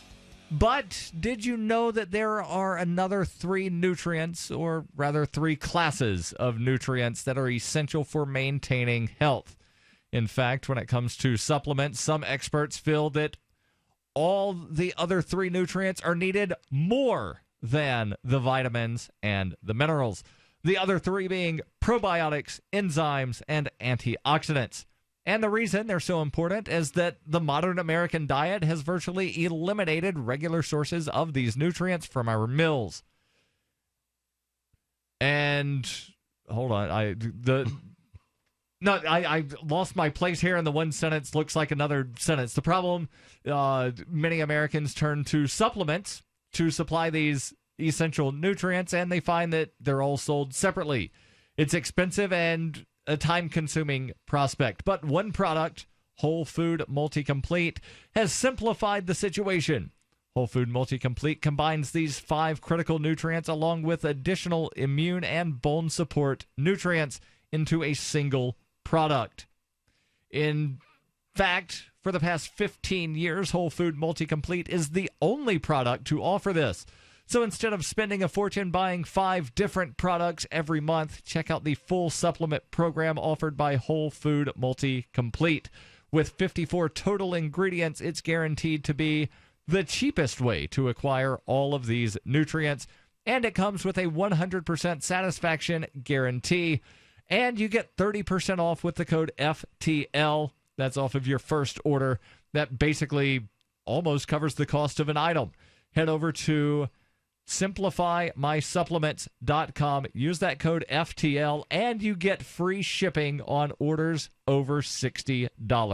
SimplifyMySupplements.com, code FTL. Let's go to Skype. We've got David calling in from New Mexico. David, you're on Free Talk Live. Go ahead with your thoughts. New Mexico is the Wild West home of Billy the Kid, so we can hang with smokers here if we want to. Great. I wanted to scoop Sarah. She didn't mention it tonight. I'm surprised. It was on the news today, so I wanted to scoop her. So when she calls in tomorrow with this news, you can say, that's old news, Sarah. We heard that from David yesterday, reporting live from New Mexico, and that is that the anti-speeder vans may be coming back to Santa Fe. So let's see if she brings that to you tomorrow. No, Wait, what are the anti-speeder vans? Okay, so this is one of Sarah's pet topics. Well, I want him to answer. Right. So, well, I can tell you. I just want to explain that, it's one of the 3 or 4 things that she calls in about. She calls in regularly about soda taxes, red light cameras, speeding vans, and cigarettes. Cigarettes, not as much as the other things, but the speeding van is basically I want his input. Okay, David, you explain what a speeding van is to Heather, because I've listened to Sarah's calls 1 billion times on this. I can tell you exactly what it is. I could probably tell you the make, model, and color of the car because she's called in so much about it. The caller. David, what's a speeding van? Speeder van. So you're driving down the road and you see this suspicious white minivan in Santa Fe parked along the roadside, and then you see everybody slamming on their brakes. And then as you go by the thing, slowly you see it's just loaded to the gills with cameras pointing every which direction, and it mails you tickets if you're going 10 over or more. Right. It mails you tickets. Instead of a red light camera that takes pictures of you for going through a red light, it's a van that sits on the side of the road that's got a little camera and a radar detector, and it takes pictures of your license plate if you go past it above the speed limit. And then it mails a ticket to wherever the vehicle is registered. And because there's no human police officer there, then there's absolutely no way to face your accuser, and these things are blatantly unconstitutional. But little commies like Sarah, and that's not me name-calling, she calls herself a communist, they absolutely love these things because it's a way to get revenue. Well, and it modifies behavior in ways that they feel is good for society. Yeah. Or that they like. I get that part. Yeah, right. She's all about extracting money from people to get them to do things, and that's a good motivator. She never thinks of it that way. She doesn't. What she's about is modifying behavior for the good of... I honestly believe, I don't think Sarah, and this is true, I think, of most liberals and socialists, I don't think they are sitting there going, how can we make more money off the backs of people? I think what they think is... certain things she has said, well, it's a good way to raise money. Sure, she'll say that, but I think her motivation in all this is to modify behavior in ways that are are beneficial to society. And that's the thing. I mean, that's the thing that we talked about, not wanting to hear what you don't want to hear. This is the way a lot of people on the left feel, and we see their policies come about, but that's what it is. It's about being altruistic. It's trying to create a better world, a better society, a safer world, et cetera, et cetera, et cetera. It's trying to force people to do things that you want them to do. Exactly. But I don't think it's always malevolent. I think it's generally they feel it will do good. They know, or rather, they think they know what is best for everybody, and by golly, we're going to force people to do what's good for them because they don't know any better. I understand that from a libertarian point of view, or from anybody who's willing to take a step back and look at an issue. I've actually heard people that call themselves progressives and communists say we need to force people to do what. Right, and you will hear that occasionally, but more often... they admit they want to force people to do things. More often, in my experience, meeting your average person who maybe they're Democrat, they're liberal, they're, a Bernie socialist or things like that, they want these positive changes, but they're not following it through to the logical conclusion, which, as we talked about in the previous case... They never look at the negatives of their plan. They only look at the positives. And sometimes they do, and sometimes they'll say, well, but it would be worth it. You got to break what's the saying? You got to crack a few eggs to make an omelet. Right. You got to slaughter a few pigs to make some bacon to go with your omelet. And, this to me is where... You got to milk a cow to get some cheese for the omelet. This is This is when we open ourselves up to these moments when we can talk. If you can talk to them and if you can carry on a conversation with somebody who believes these things and slowly bring them around to see these other things, and maybe you get them to think about it a little bit. But you can't just shout at them and say, then you're going to say that if somebody smokes, they should have a gun to their head and somebody should pull the trigger. Right. Because that's what you're saying. The steps of, right. At some point, somebody gets shot, and you're okay with that. Now, this is a radio show, so we got to speed that whole conversation up a little bit. But David, any more thoughts on these speeding vans? Well, they are a good, behavior modifier because it modifies your behavior because you're driving down the road, and then when you see it, you slam on your brakes, cause a few rear-end accidents, and then you creep by the thing, and then you go back to the speeding again. So they do modify behavior. Yep, and then that also, look at this. Look at all of the accidents that are happening on the highway. We need more of these vans. Right. We need to have one of these vans every 100 feet. Yep. And then nobody will have to, slam on their brakes because they'll be going exactly the speed limit. We need more funding, and then they'll wind up making that taxes. illegal. Of course. It's illegal to go below the speed limit because then you're impeding traffic. It's illegal to go over the speed limit, and then you're violating the speed limit law. Pretty soon it's going to be illegal to go the speed limit. It's kind of like the whole prices thing. If you sell more, then you're price gouging. If you sell less, then you're undercutting. And if you sell product at the same price as your competitor, then you're colluding on price setting. Right. Bumblebee and Starkist and another one that I forget the name of. They're being sued right now by the United States federal government over colluding on prices. Bumblebee's agreed to pay several $1 million on a price-fixing thing. Unreal. Hey, thanks a lot for the call.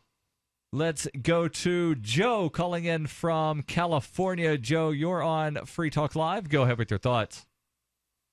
I'm just scared of our country, the direction it's going. By trying, you were talking about changing attitude or changing the way people do things. And slowly but surely, the last 20, 30 years, the government is, I forgot, it's the word collusion or whatever, trying to get you to think and do in a certain way. And that's almost like mind control, and to me, it's real scary. Agreed. Yeah, agreed. Mm-hmm. Hold on, Joe. I think you over. might have more thoughts here. And, well, we're at the top of the hour, so you'll have to hold on through the news. 855-450-FREE. That's 855-450-3733. This is Free Talk Live. What are your thoughts on affecting behavior? What do you shop for that you could otherwise buy at Amazon? pretty much everything, right? Amazon has competitive pricing and they deliver, and that's a big plus. If you could plan ahead in your shopping, would you be interested in saving up to 33%? There's a catch. You have to do your shopping in Bitcoin. But imagine those savings. It's like a huge raise. All you have to do is go to saveitpurse.com. We've saved thousands, and you can too. Plan ahead and save. Saveitpurse.com. Dash is digital cash, a digital currency designed to replace cash and help people manage their own wealth. It's fast and easy, fees are low, and transactions are confirmed instantly. Pay anyone, anywhere in the world, anytime, for just pennies on the dollar. Dash is the first digital money that's governed by its users. Join Dash and help us build a better financial system for everyone. Find out more at dash.org.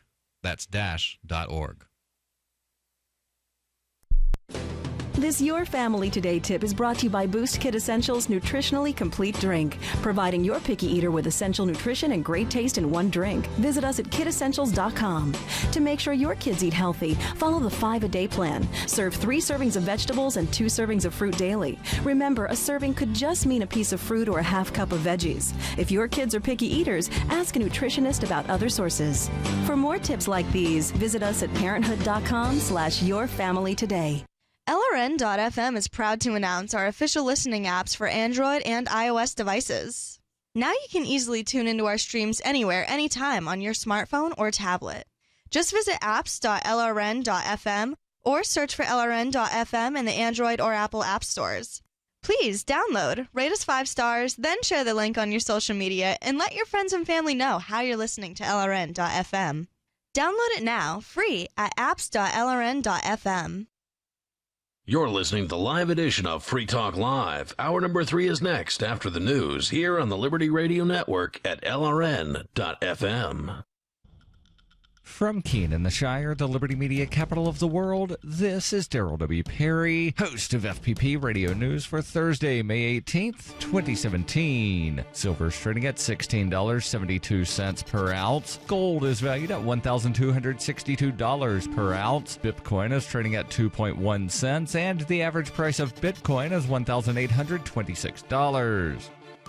Antiwar.com reports while publicly U.S. strategy in the Afghan war has been based around the conceit that the conflict is in a stalemate despite mounting losses by the Afghan government, advisors have offered a classified assessment on the conflict recently, however conceding that the Ghani government survival is at risk and that the war is being slowly lost. Their solution, as with everything else, is even bigger escalation, with reports from those familiar with the plan saying that the U.S. needs more than 50,000 ground troops in Afghanistan to ensure Ghani's survival, with an eye toward eventually defeating the Taliban. That's a big escalation and a much bigger one than has been suggested in previous reports, which initially presented the proposed escalation as between 3,000 and 5,000, and most recently made it a choice between 3,000 and keeping troop levels flat. The Pentagon is evasive about troop levels in recent months, but around 8,400 troops are believed presently to be in Afghanistan, so 50,000 would be a massive escalation resembling the one President Obama tried when he took office, and for mostly the same reason, that they think it might conceivably turn a long struggling war around. That it did not lead to victory last time appears to be totally ignored in the latest assessment. For nearly 40 years, Roberts & Roberts Brokerage has been a trusted source for buying and selling precious metals like gold and silver. They also take Bitcoin for precious metal purchases and have permanently removed the minimum purchase amount for all orders paid in the digital currency. Call Roberts & Roberts today for knowledgeable advice on buying and selling precious metals and a forward-thinking approach to new technologies. 800-874-9760 or visit online at rrbi.co.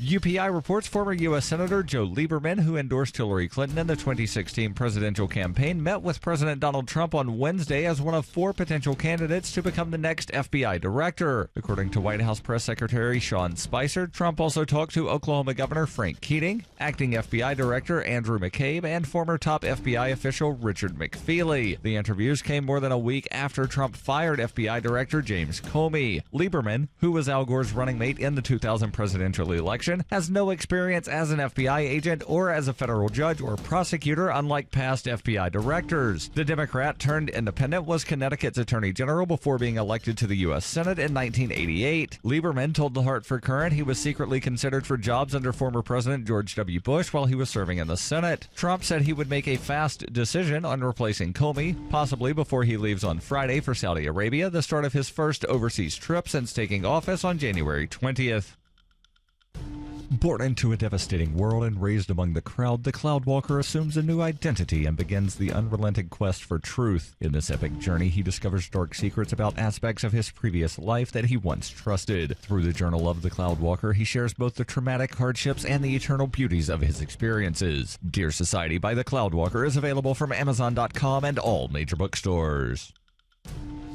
Reuters reports Republican and Democratic senators on Wednesday renewed their drive to make banking easier for cannabis-based businesses in those states where it is legal, undeterred by signals from the Trump administration about maintaining tough cannabis restrictions nationwide. The 8 senators, who span the political spectrum from Republican Rand Paul to Democrat Cory Booker, introduced the bill to block federal banking regulators from somehow pushing a financial institution to stop serving a state-sanctioned cannabis business or the business's landlord or lawyer. The government would also not be allowed to give banks incentives to cut off the businesses. While cannabis is legal for medicinal or recreational use in 44 states, the federal government still considers it an illegal and highly dangerous drug. Under former President Barack Obama, regulators gave banks guidance on working with cannabis-related businesses and staying within the law. But the guidance intimidated most financial institutions, and they cut ties with the sector, saying compliance with extensive requirements was too expensive and did not assure them that they would not be prosecuted in the future. The current situation leads dispensaries to either deal all in cash or hide their business's true nature from banks, creating public safety and legal risk. The unlikely collection of senators sponsoring Wednesday's bill have attempted to get similar legislation approved before and gained wider support with each try. That could help the legislation pass the closely divided Senate.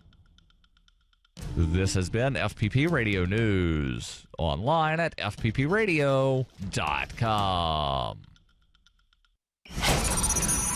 Studies show that more and more teenagers are leaving Facebook, but where are they going instead? Apparently to the hottest new social media site in years, the comments section of this YouTube video of a deer running in slow motion. Already, its comment section is seeing over 30 million active users. Facebook isn't giving up so easily, incorporating images and videos of deer, elk, reindeer, and even moose into their layout. But teens say that misses the point entirely. In fact, the site's one unwritten rule: don't post anything about the video itself. Teens say that's not cool. But with more and more people swapping over to the comments section of the slow motion deer video by the day, some trend watchers warn it may begin going the way of Facebook. I was obsessed with it for a while, but now it's just boring.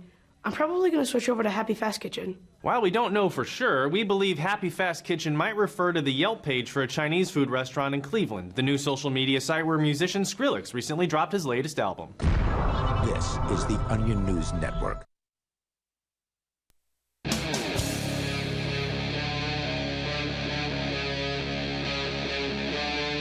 Free Talk Live. This is Free Talk Live, 855-450-FREE. That's 855-450-3733. In studio, it's Daryl. And Heather. And Chris. And we're going to, here in just a second, go back to Joe calling in from California.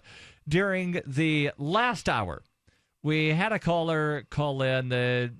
She said she wanted to ban smoking in her entire city. And then we walked her through the process of what happens if somebody winds up not paying the fine. What happens here? What happens there? And that sort of got into a broader discussion about how governments wind up passing laws with the intent basically to wind up changing behavior. Behavior modification is probably the correct term there. Yep.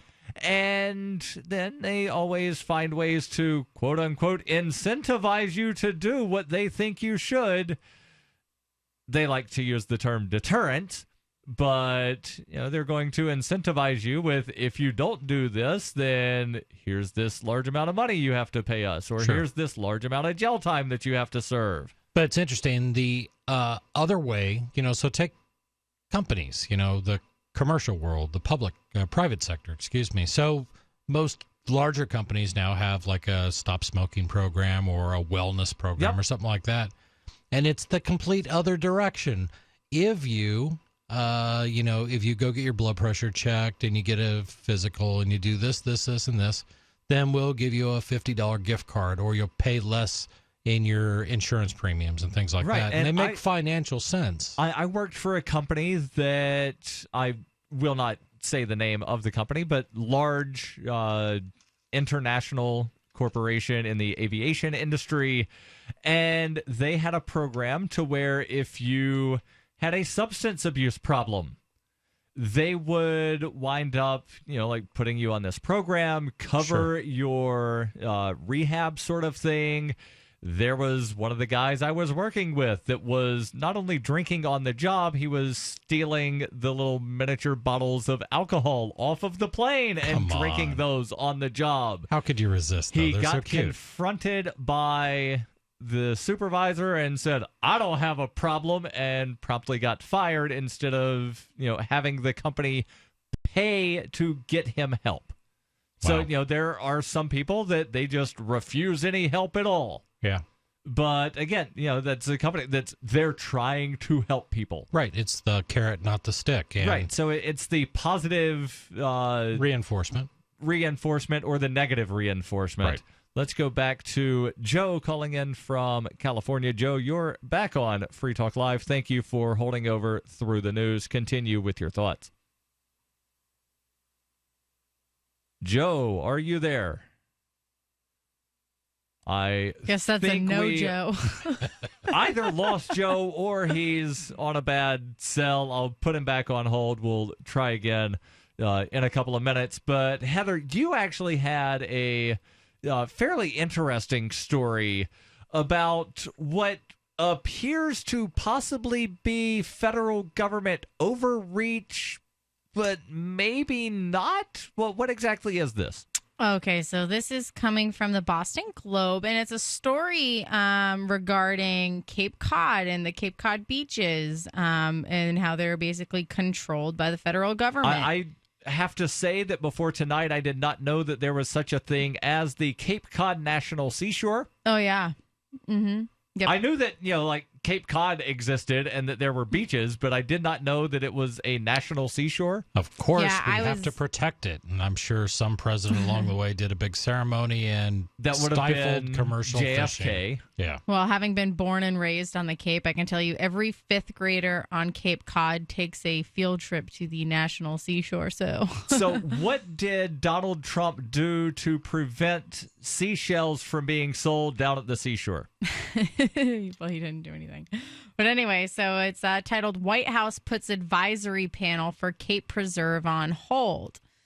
So we'll get into it. And it says, in an unprecedented move, the Trump administration has ordered the local commission that advises the Cape Cod National Seashore to suspend its meetings until further notice. The first such decree since the 40-mile preserve was founded in 1961. The order has raised fears that the administration could disband the commission or pack it with new appointees, potentially undermining the sanctuary's conservation efforts and other environmental protections. The news came as a shock to many of us, said Richard Delaney, chairman of the commission and a member since the 1980s. I'm very concerned. We've never had this happen before, even when other administrations went through transitions. A lot of my members are angry and they don't understand the implications, he added. So what exactly is this commission? Or rather, what does the Boston Globe tell us about the commission? And then I've actually got more info pulled up from the National Park Service. Jeez. Well, the Advisory Commission was created at the same time as the Cape Cod National Seashore to mollify concerns about the federal government controlling some 44,000 acres of beaches and bogs that stretch from Chatham to Provincetown. Why should that worry anybody? I mean, really. So you've always had these beaches have been here for eternity, and even the first settlers on this land, they've had these beaches that they fished on or they launched their boats from or whatever. Mm-hmm. So all of a sudden, at some point, the federal government needs to own it all.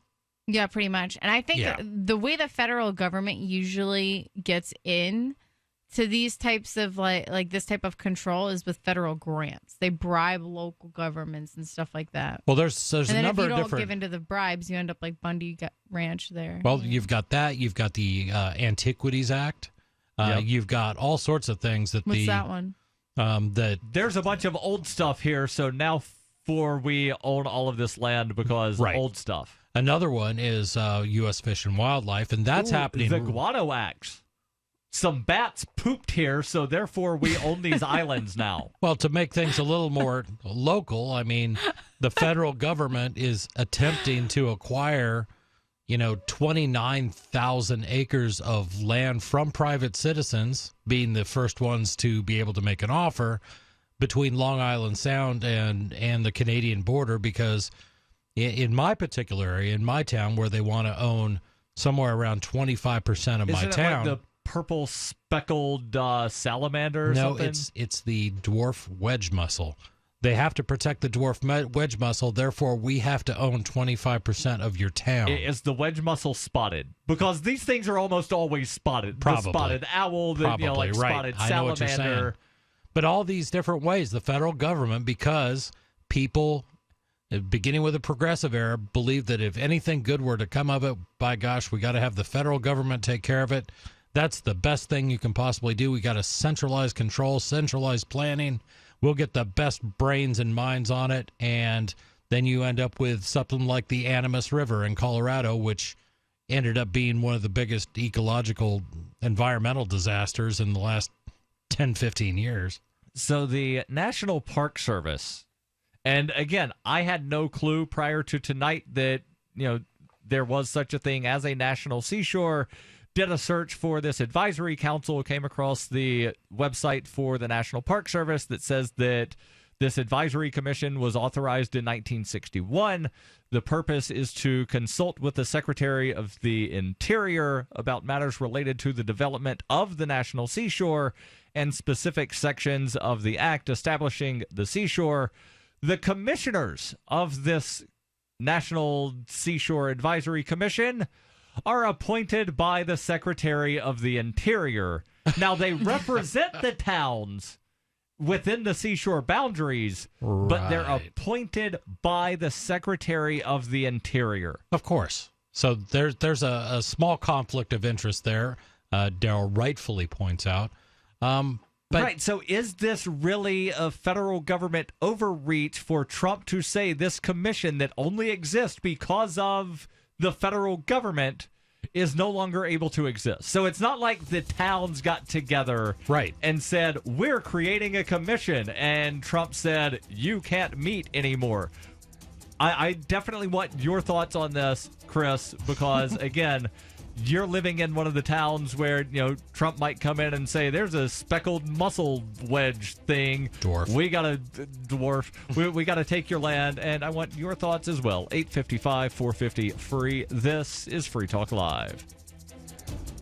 Bitcoin.com is the most unique online destination in the Bitcoin universe. Buying Bitcoin? Do it here. Want to speak your mind to other Bitcoin users? Our forum is always open and censorship free at forum.bitcoin.com. There's no bigger Bitcoin believers than the Bitcoin.com team. That's why this site is a one-stop shop for everything you need to get into Bitcoin life. You can also play games at games.bitcoin.com. Learn more at bitcoin.com. That's bitcoin.com. Everyone has something in their lives or just about themselves that they want to change, from trying to lose weight to becoming more motivated at work. Change is difficult, but the good news is no matter what, you don't have to go through it alone. Hypnotherapy can help you remove negative subconscious thoughts that keep you from achieving your goals. Never rely on just willpower again. Contact us at afterhourshypnotherapy.com today for your free consultation. Or contact Melvin Marsh at 678-658-8483. Have you checked your Google search results lately? Search results are usually the first impression that people form of you or your business, so make sure that they create a positive impression with ReputationDefender.com. What the internet says about you can have a big impact on your life and your livelihood, even if it's not true. Fortunately, you can now control how you look online and in online search results with ReputationDefender.com. Call 800-831-0771 now. That's 800-831-0771 for your free Reputation reputation analysis. If you have negative material from an ex-employee, upset patient, or former client, newspaper article, legal issue, social media, or other source showing up in your search results, you can combat it with ReputationDefender.com. Our dedicated experts in patented technology can help make your online search results look their best. Call 800-831-0771 to learn more. 800-831-0771. That's 800-831-0771. Or visit ReputationDefender.com. The Free State Project has reached its goal of 20,000 liberty lovers who've pledged to move to New Hampshire and get active to achieve liberty in our lifetime. Perhaps you're trying to figure out what part of New Hampshire should be your destination. If so, consider Keene. You'll find more than 150 reasons to move to Keene at move.freekeene.com. Keene is famous for its historic, publicity-generating activism, as well as being the liberty media capital of the world. It's home to freekeene.com, New Hampshire's destination for liberty activism, news, and opinion. For years, we've been compiling over 150 reasons to move to Keene at move.freekeene.com, where you'll learn about some of what's happening here and what makes Keene a great place to live. If you love liberty, you'll probably enjoy anywhere you end up in the Shire. But do your due diligence first. Please visit move.freekeene.com for the full list of over 150 reasons to move to Keene. That's move.freekeene.com. You may already know about the Free Talk Live audio-on-demand phone line at 641-793-9660. Did you know that not only can you listen to Free Talk Live via your phone, you can also leave a message and have it delivered to Free Talk Live's hosts? To leave us your thoughts, just dial 641-793-9660. That's 641-793-9660. Press 2 for Free Talk Live, and then hit 0 to leave your message. What do you shop for that you could otherwise buy at Amazon? Pretty much everything, right? Amazon has competitive pricing and they deliver, and that's a big plus. If you could plan ahead in your shopping, would you be interested in saving up to 33%? There's a catch. You have to do your shopping in Bitcoin. But imagine those savings. It's like a huge raise. All you have to do is go to SaveItPurse.com. We've saved thousands, and you can too. Plan ahead and save. SaveItPurse.com. If you enjoy LRN.FM, please contribute to your favorite shows via their websites and become an amplifier at amp.lrn.fm. That's amp.lrn.fm.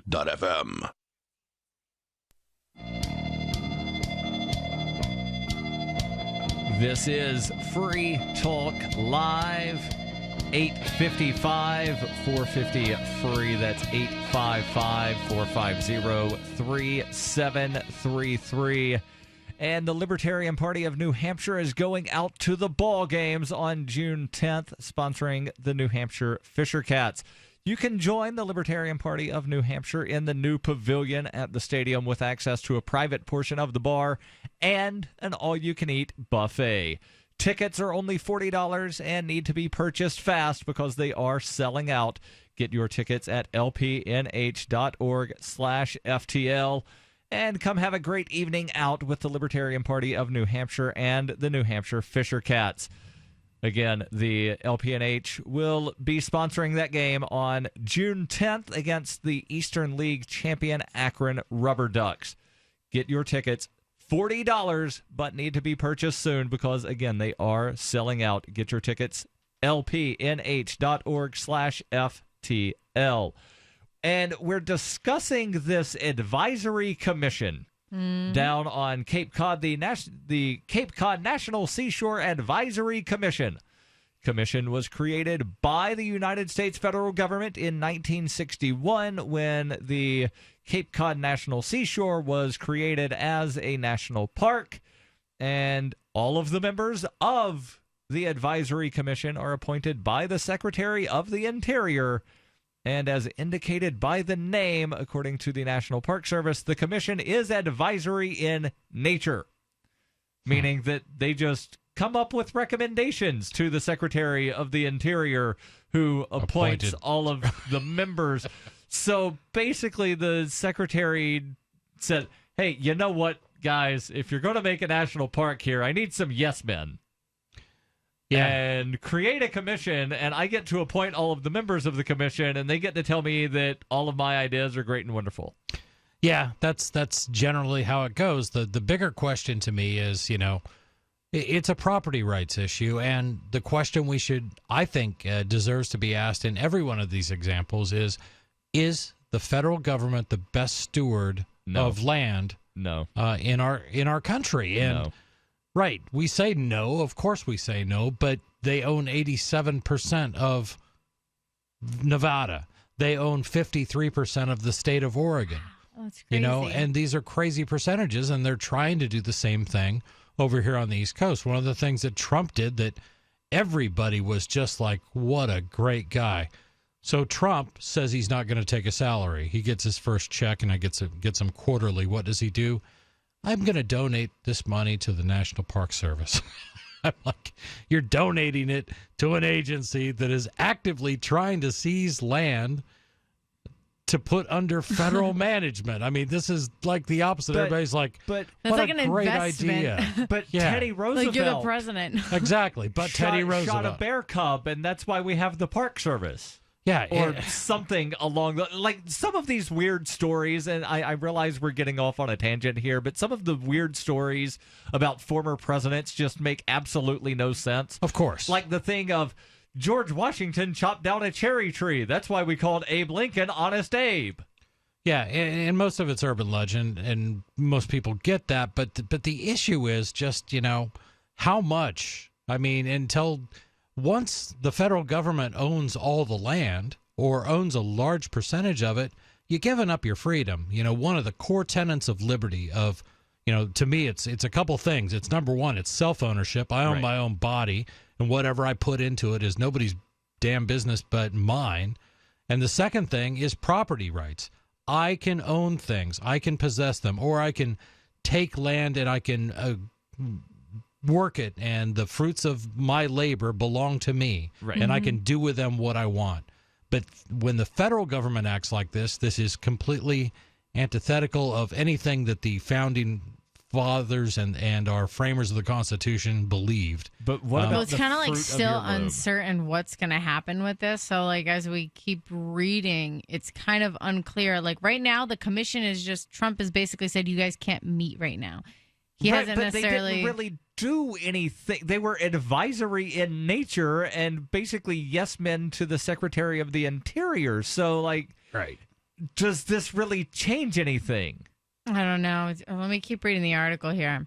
So it says the commission is composed of representatives from the surrounding 6 towns, as well as county, state, and the U.S. Interior Department. The group has a long history of helping officials navigate a range of delicate issues, from preserving aging dune shacks to allowing vehicles on pristine beaches.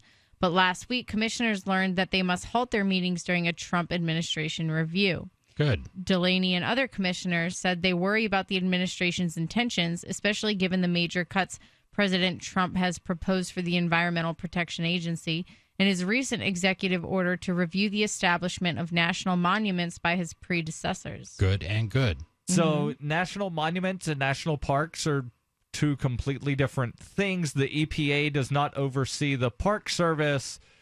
And again, this is an advisory commission that doesn't really do anything. So it's the whole thing of, if a tree falls in the wood and doesn't make a noise, then, does it actually fall down or something? I think this is a little bit of that. I call it posturing because I have yet to really believe that it will go through. But Trump's basic edict, it was an executive order saying, I want every cabinet agency to review everything and find things you can cut. So, yeah. Just find them. You don't have to act on your findings. Just find stuff. We'll worry about that busy later. Work. Right. Here's busy work. Well, yeah, I mean, the intent, plus it's a great way to mollify conservatives who keep screaming for smaller government, which Republicans have never delivered, not that Democrats ever would. You know what I mean? Right. But it's a way of saying, yeah, look, we're doing something. We're looking for these things. So, I don't know. We looked and we couldn't find anything to cut. Sorry. I wonder if, like, while they're suspending this meetings, are they going to be taking pay cuts?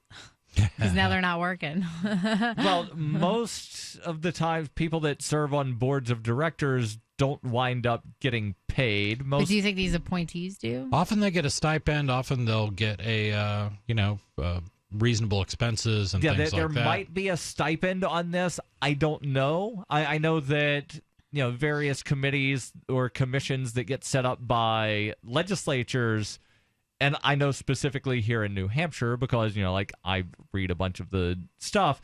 The legislative members of the commissions get a fuel stipend. The citizen members do not. Right. So if you're somebody that's, the governor's appointee to the commission to look at regulations on cryptocurrency. Right. The governor's appointee does not get a fuel stipend, but the chairman of the Commerce Committee that serves on the commission does get a fuel stipend. Of course.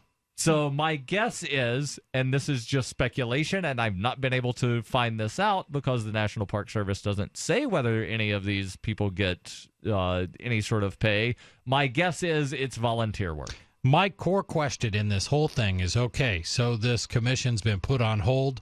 What's the net effect on the seashore? And do we even need the federal government to be there?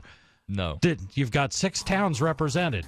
Could you not turn over the seashore back to those 6 towns and let it be taken care of locally? I suspect the answer might be yes. Well, now you're just trying to be logical, Chris.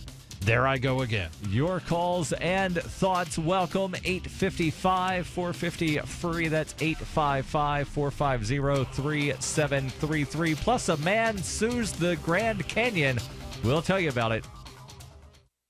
Fully cooked, ready-to-eat bacon. I'm talking thick, meaty, center-cut presidential bacon. Savory and delicious. I buy some, I use some, I store some. Awesome. No refrigeration needed with a 10-year shelf life. NASA pack technology. Bacon. Fully cooked, fully hydrated, ready to eat right from the packed bacon. Or warm and served. Life-saving, ready-to-eat bacon. 10-year shelf life bacon. Ships free at fullycookedbacon.com. Fullycookedbacon.com. Are you drowning in debt? Are you struggling to make minimum payments? If this sounds like you, know that it's not your fault. Credit card debt happens to good people. We've helped thousands of good people just like you become debt-free with our Debt Reset program. Our Debt Reset program is customized to get you debt-free in as little as 24 to 48 months with one low monthly payment. You don't pay a dime until we succeed. Call now to see how we can work for you. 800-912-6177. That's 800-912-6177. Again, 800-912-6177.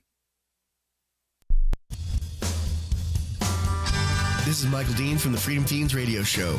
I've run websites since 1996 and have used over a dozen web hosts in that time. AgoristHosting.com is the only one that hasn't broken my heart. Agorist Hosting's uptime and service is stellar, and their DDoS mitigation is the best I've seen. That's important because if you tell the truth in this world, you'll ruffle feathers. And some people will try dirty tricks to silence your voice. No matter what the haters hit us with, Agorist Hosting keeps our websites online. If you have a mission-critical commercial presence or a world-changing activism site, you cannot tolerate any tomfoolery. So go with AgoristHosting.com. And if you want to get your foot in the door with decentralized marketplaces, Agorist Hosting is now offering Open Bazaar hosting. Go to agoristhosting.com. Click on the button that says Get Hosted. Agorist Hosting. That's AGORIST hosting.com.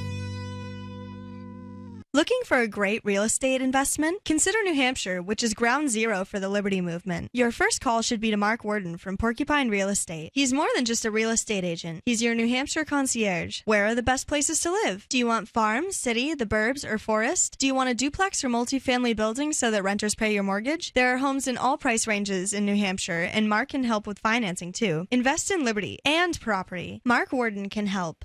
PorcupineRealEstate.com. There are lots of ways to listen to Free Talk Live. Our podcast has been around since podcasts began, and now the FTL feed is loaded with content besides our full show archives. Did you know that we make it easy for you to customize your podcast subscriptions? We have different feeds, one that includes only our full shows, one with just the Daily Digest, and one with just the Edgington Post. You decide what you listen to. It's quick and easy to customize your feeds at feeds.freetalklive.com. That's feeds.freetalklive.com. Would odors, mold, and mildew describe your basement or crawl space? It doesn't have to be that way. Transform them into a fresh, healthy, usable one with the technologically advanced Wave moisture control units. The computerized operation maximizes moisture control and also expels harmful radon, combustion gases, and numerous other pollutants. Dehumidifiers are old technology that do nothing for air quality and waste energy. Wave units are intelligent, self-monitoring, do not need maintenance, and will save you hundreds in electricity. Wave units are still running effectively over 15 years. They've been tested and installed in public and military housing and by property managers nationwide. Buy a unit now, and if your home is not fresher and drier, you can return it for a full refund for up to 12 months. What have you got to lose? Call now. 1-888-618-WAVE. 1-888-618-WAVE. Or visit mydryhome.com. That's mydryhome.com. Wave Home Solutions for a healthy, comfortable home. You're listening to the best liberty-oriented audio streamed around the clock, on the air and online. This is the Liberty Radio Network at LRN.FM.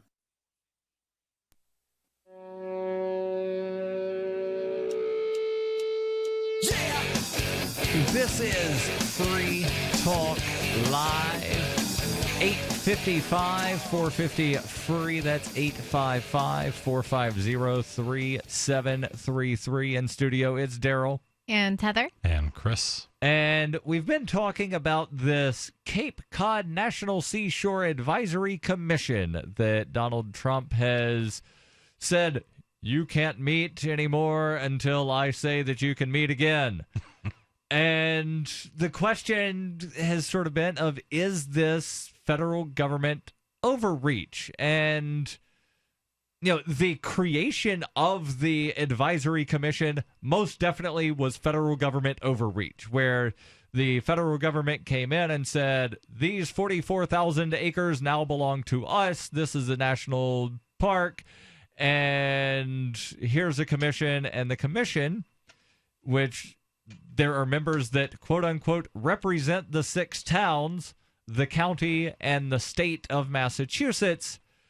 All of those commissioners are appointed by the Secretary of the Interior to advise the Secretary of the Interior. And now the federal government is saying, yes, this board of yes men can no longer meet until I say that they can meet. So is the act of saying that a board of yes men can't meet until further notice federal government overreach?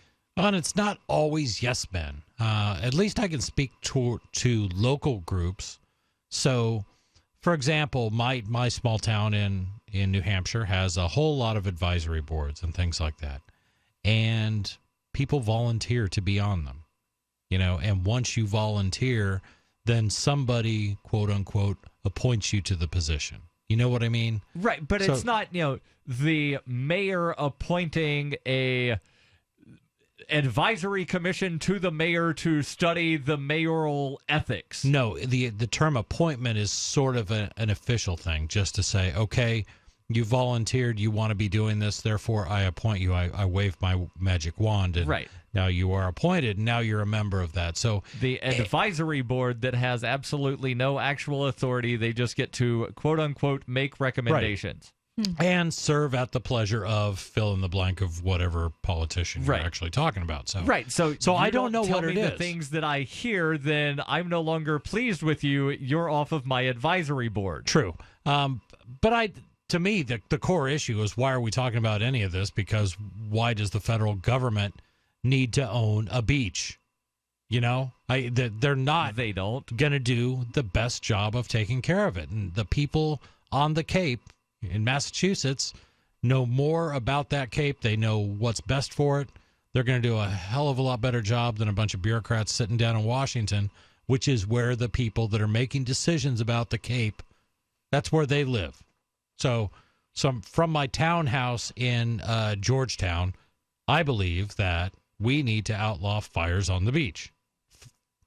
Based on what? You know what I mean? Right. Well, I think one of the other things, too, and I think it mentions it briefly in this article, was not just the National Seashore that's a part of this, but it's also the nuclear power plant that's along the shore in Plymouth. Mm-hmm. And so there's a lot of controversy with closing that plant down. And it's Just getting because closed down, it's the right? same model reactor as the one in Fukushima that had that big meltdown, and it's like great. overdue. Yeah, there's like a huge movement to shut down the plant, which when I ran for office in 2014, I got like all of these questionnaires in the mail asking if I received donations from like Entergy or the company that owns them, or the NRC, Nuclear Regulatory Commission, and all this other stuff. And so it was a pretty hot topic. Well, one of the interesting things about the nuclear power stuff is there's the people that say, well, it's too dangerous to close it down, so we just need to spend all of this money to keep it operational. Yeah. And then there's the people that say it's too expensive to keep it operational, let's just shut it down. I hate the fact that we're living in the earliest ages of the nuclear technology. Right. So I grew up in Eastern Oregon, and just to the north of me was this place called Hanford Military Reservation and Hanford Nuclear Reservations. And something big just happened there about a week ago. Yeah, where about a a week. tunnel collapsed. Well, the long and the short of it is this is where plutonium was made for our nuclear arsenal. That's what they started out doing during World War II, during the Manhattan Project. It was part of that. Yes. And, when they had leftover radioactive stuff, they just went out and buried it. Never mind the fact that it's, a few miles from the Columbia River, which is a huge river. Right. And they've kind of It's got decimated. a half-life of like 5 bazillion years. Right. So right now it is the absolute worst environmental disaster in the United States, bar none. And then last week or a week or two ago, a tunnel collapsed in one of the processing areas. It was a train tunnel where they would move nuclear waste in and out of. So it was that, and there's a big cancer plume downstream from this thing too, downwind. That's when I went to this public forum that was put on. There was like officials from Entergy and then the NRC there, and there was all these people filled this room, and there was a bunch of people coming up to the microphone talking to them, saying that they've gotten tumors, they live right around it, that they've been like all these horrific stories about like the wastewater coming from this power plant, getting into the ocean and into the mussels and the seafood. Could be all kinds of things, and I get that, and I understand the hazard. But the thing is now, fast forward to 2017, we're actually understanding what all we did wrong, and we could probably build nuclear a whole heck of a lot safer. We've got that. We've got Have you ever heard of the Bloom box? Not sure that it was one. on 60 Minutes. They did it. I know in 60 England Minutes is still a thing. Yeah. No, this thing was incredible. The Bloom box. Look it up. I know in England they got basically a very, very small fusion reaction going, which was a big deal. Fuel cells, and it's like these tiny little things that you can attach to like the septic tanks and stuff, and you could make one of these things, put it on a septic tank, and then it converts like the gases or something coming up from the septic tank into energy to power a home. I'm going to check this out. It does sound like a Simpsons joke, though. Yeah, definitely. Yeah. So let's move from It's one used by national Google, park. Walmart, Coca-Cola. They all use it. Let's move from one national park to another. And Chris, tell us about the guy that is suing the Grand Canyon for...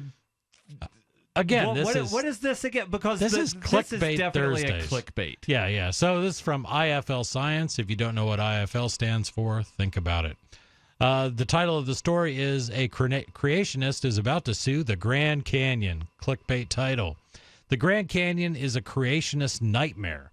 Not necessarily. Not that there are any form of science that doesn't help prove that the world is 4.5 billion years old, mind you. But this famous 1.84 billion year old landmark is a ginormous geological slap in the face for those of such a contrarian conviction. Nevertheless, Answers in Genesis, a nonprofit run by Ken Ham, a man who has built a museum depicting humans cohabitating with various predatory dinosaurs, has long considered the Grand Canyon to be a wonderful showcase of the biblical account of the manufacturing of Earth. Now, let me pause here to remind people that Ken Ham had that debate a couple of years ago against Bill Nye the Science Guy, where they were discussing evolution versus creationism.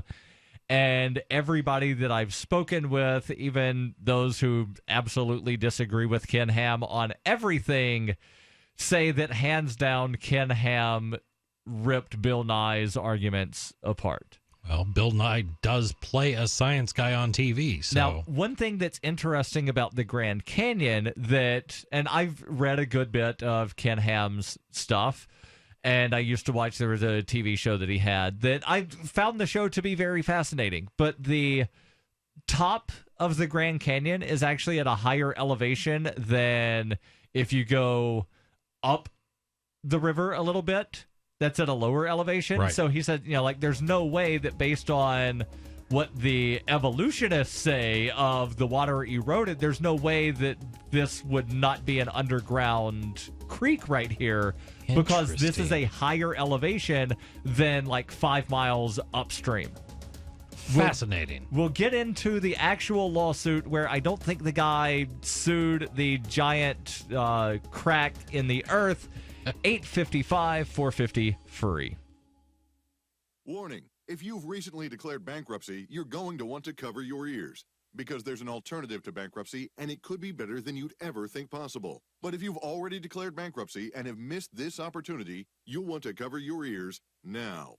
Here it is. Right now, the company that has resolved more credit card debt than anyone in the U.S. may be able to settle your debt too. You could resolve your debt with one low monthly program payment. If you call right now and qualify, Freedom Debt Relief will show you how low your monthly program payment could be for free. Call now, 1-800-660-1581. That's 1-800-660-1581. If you're struggling with debt, this could be your answer. And the bigger your debt, the more money you could save. To find out for free how much of your hard-earned money Freedom Debt Relief could help you save, call now. 1-800-660-1581. 1-800-660-1581. 1-800-660-1581. Have you racked up more than $10,000 in credit card debt? Are you barely getting by, making minimum payments? You should know the credit card companies are tricking you into thinking there's no way out. Credit card companies would rather you didn't know that there are ways you can become debt-free, and you don't have to pay the entire amount you owe. There are debt relief programs that help people like you escape overwhelming credit card debt. National Debt Relief has helped tens of thousands of people just like you reduce more than $500 million of debt. National Debt Relief has helped so many people they're A-plus rated by the Better Business Bureau. You don't have to declare bankruptcy or take out a consolidation loan. You have the right to settle your debt for a mere fraction of what you owe. Reduce a large portion of your debt now. Call National Debt Relief at 800-314-7417. 800-314-7417. That's 800-314-7417. Police in Lehman, Michigan describe a local student's recently foiled plans to commit a deadly school shooting as, quote, embarrassingly bad. Authorities apprehended 17-year-old Trent Bayer Thursday after finding him in an empty hallway struggling to load a pathetically small caliber pistol while simultaneously attempting to unfold an inaccurate map of the school. Lehman Police Chief Ethan Holman elaborated several ways Bayer's strategy could have been more effective, including setting off a homemade explosive in the teacher's lounge, executing popular students first, and at the very least purchasing some military fatigues. You're not going to intimidate anyone by wearing a tucked-in button-down shirt and pleated trousers. In other news, a jar of change on a dresser is sadly factoring into a number of financial decisions. A teen zebra doesn't give a shit how much you honk, it's not getting out of the road. And Dad's new 20-year-old Thai boyfriend really sucks at categories. And don't forget to never ever drink Pepsi Cola, whose dipshit marketing team backed out of a full-page ad buy at the last minute. For more news, visit theonion.com/newsbeat. DVD, books, music, instruments, periodicals, computers, software, electronics, photo, cell phones, office products, home and garden, bed and bath, furniture, kitchen, pet supplies, automotive, hardware, apparel, shoes, jewelry, grocery, healthcare, sports and outdoors, toys, games, used, and more. It's a department store at your fingertips. Shop.freetalklive.com. Get all your shopping done, get a great deal, and a portion of your purchase goes to benefit Free Talk Live when you enter Amazon via shop.freetalklive.com. Are you tired of governments murdering people around the world? Stop using their money. There is an alternative. Bitcoin is a stateless, free market, non-political currency. Bitcoin cannot be inflated or controlled by any government. By using their money, You are helping the state. Stop doing it. You have an incredible alternative available now. Learn it, use it, spread it.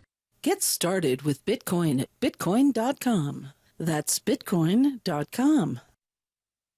While our satellite channel is free to listen to, it's not free for us. You can help us cover our satellite costs with the chip-in on the right side of the page at LRN.FM.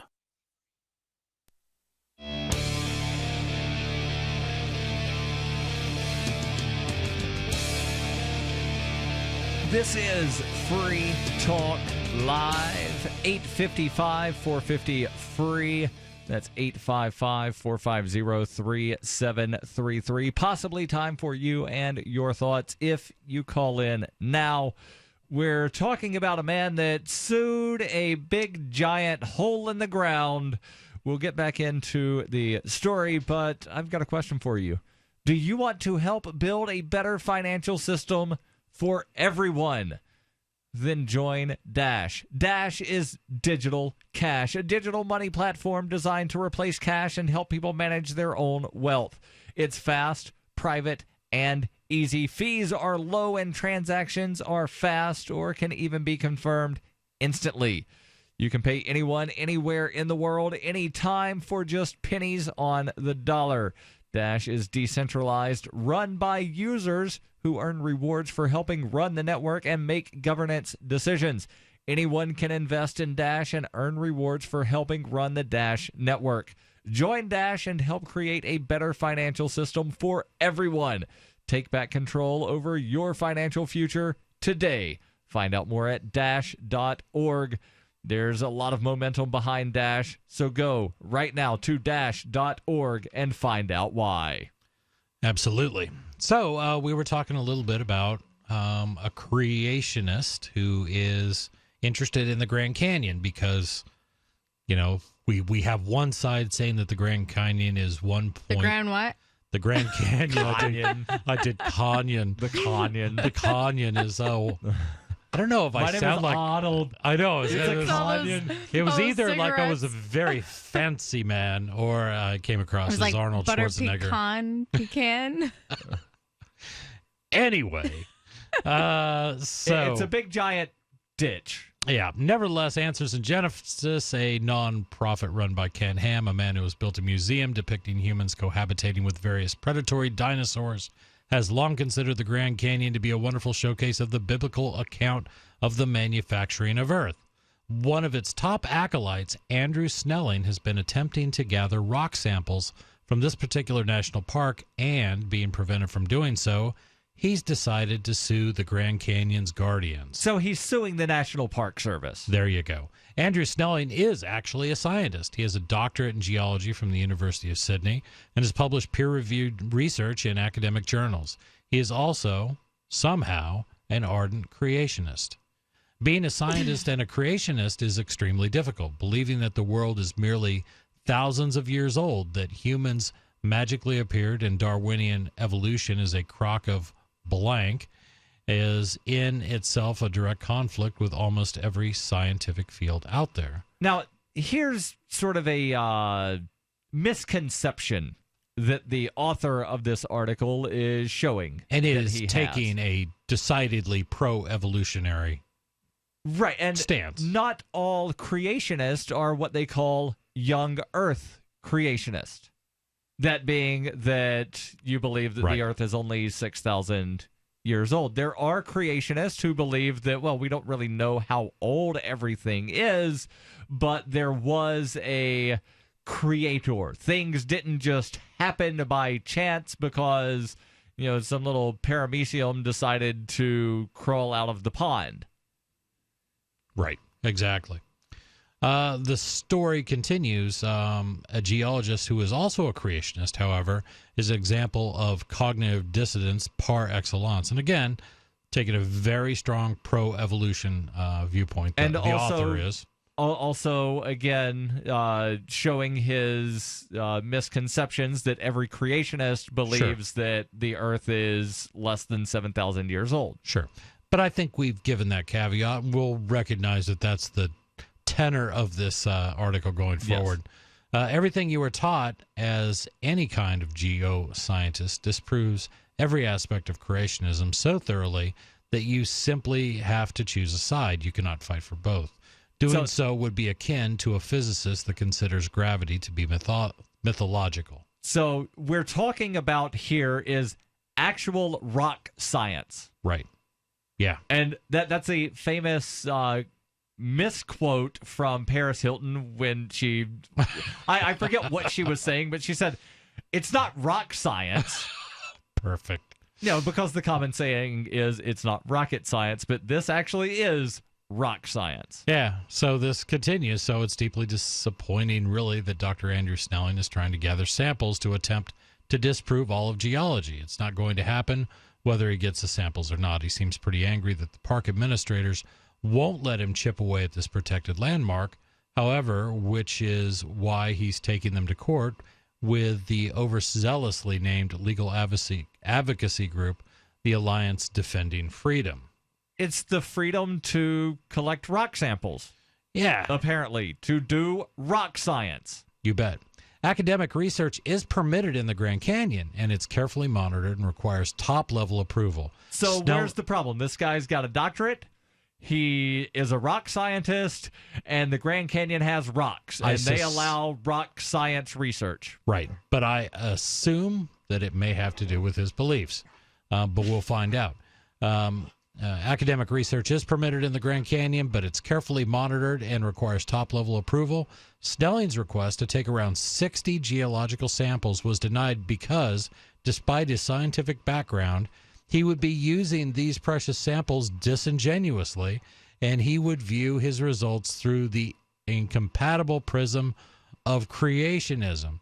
So basically what they're saying is your permit is denied because you're going to use it to try to prove creationism. Okay, so I'm going to put on my creationist hat for a moment and say, well, if you're so convinced that creationism is bunk and can't be proven, let the guy have his rocks and let him disprove his stuff. Exactly. He will figure out that he's full of it if you're so right. If you're so right that him chipping away at these rocks is going to prove you right, then he will prove himself wrong. So what's the problem? Right, exactly. That's my point with almost every argument in science that I take a position on. Fine, prove it. Let's see here. As reported by The Atlantic, the Grand Canyon's administrators solicited the help of 3 highly qualified geologists to review Snelling's application. While he didn't explicitly say that he wanted to use his work to prove that the giant crevice was an act of God's creation, his controversial reputation was enough for the application to be rejected. Some have argued that he should have been given another chance to gather his samples in case the establishment is accused of censorship. There's absolutely no chance that his analysis of the rocks would disprove everything we know about the world, so this might not be such a bad idea. So I've actually pulled up the complaint filed by Snelling, and he's arguing that basically the National Park Service, their policies and practices involve content-based and viewpoint discrimination. Both of those things have been ruled as unconstitutional by the U.S. Supreme Court. So, I just pulled up the complaint about 30 seconds ago. I've not had time to read all 22 pages, so don't start jumping on me. Well, on page 14, blah, blah, blah. But just on his base point. Based on this base point, he seems to have a valid argument. Right. So why should, and there you go again. This is what happens when you put the federal government in charge of something. If this were out there, if a geologist wants to learn more, and he's going to take some very small samples, and he's going to be responsible about it because evidently he's gone to school for this sort of thing. He's not going to go out there and dynamite off walls of the Grand Canyon. Right. He's going to take his little rock hammer and chisel off a couple pieces. Why not? But no, we have to have government to say yay or nay, and if it doesn't fit the worldview that we have, then your request is denied. no matter the fact that you pay taxes, that you have helped support this hole in the ground your entire life. No, we just don't agree with that, so you are denied. Now, if somebody who comes along and believes what we do and they want to take some rock samples, no problem at all. Yeah. This seems very strange, and I'm not going to say it's something that I'm necessarily going to follow, but if I happen to see a news story on it, I'll be like, oh, yeah, that was that thing that we talked about that one time. Yeah, but really, I mean, we see the same thing, and the first thought I had after I'd read the article was, this is like climate science. This is where the money goes to the people who are researching in the way that we think they should be researching. Well, 97% of scientists agree, blah, blah, blah, and at one time, 4 out of 5 doctors recommended camels. This is Free Talk Live. We're out of time for tonight. We'll be back tomorrow, and we are always online at freetalklive.com. Since time began, tyrants have taken aim at personal liberties. Now there's a movie that aims back. The government has no more right to tell us what to put in our bodies than they have to take our guns or tell us what books we can read. 6 drug police were eaten by bears while raiding a marijuana farm. On your knees, you dirty hippies! Jesus. On your knees! What's the problem, officer? Today, many cops who enforce pot laws do so only because it provides them with cushy jobs, good benefits, and a chance to push people around. I was an undercover narcotics officer. The drug war is nothing but a farce. The Second Amendment says you got to keep you and your gat intact. Guns and Weed, the road to freedom.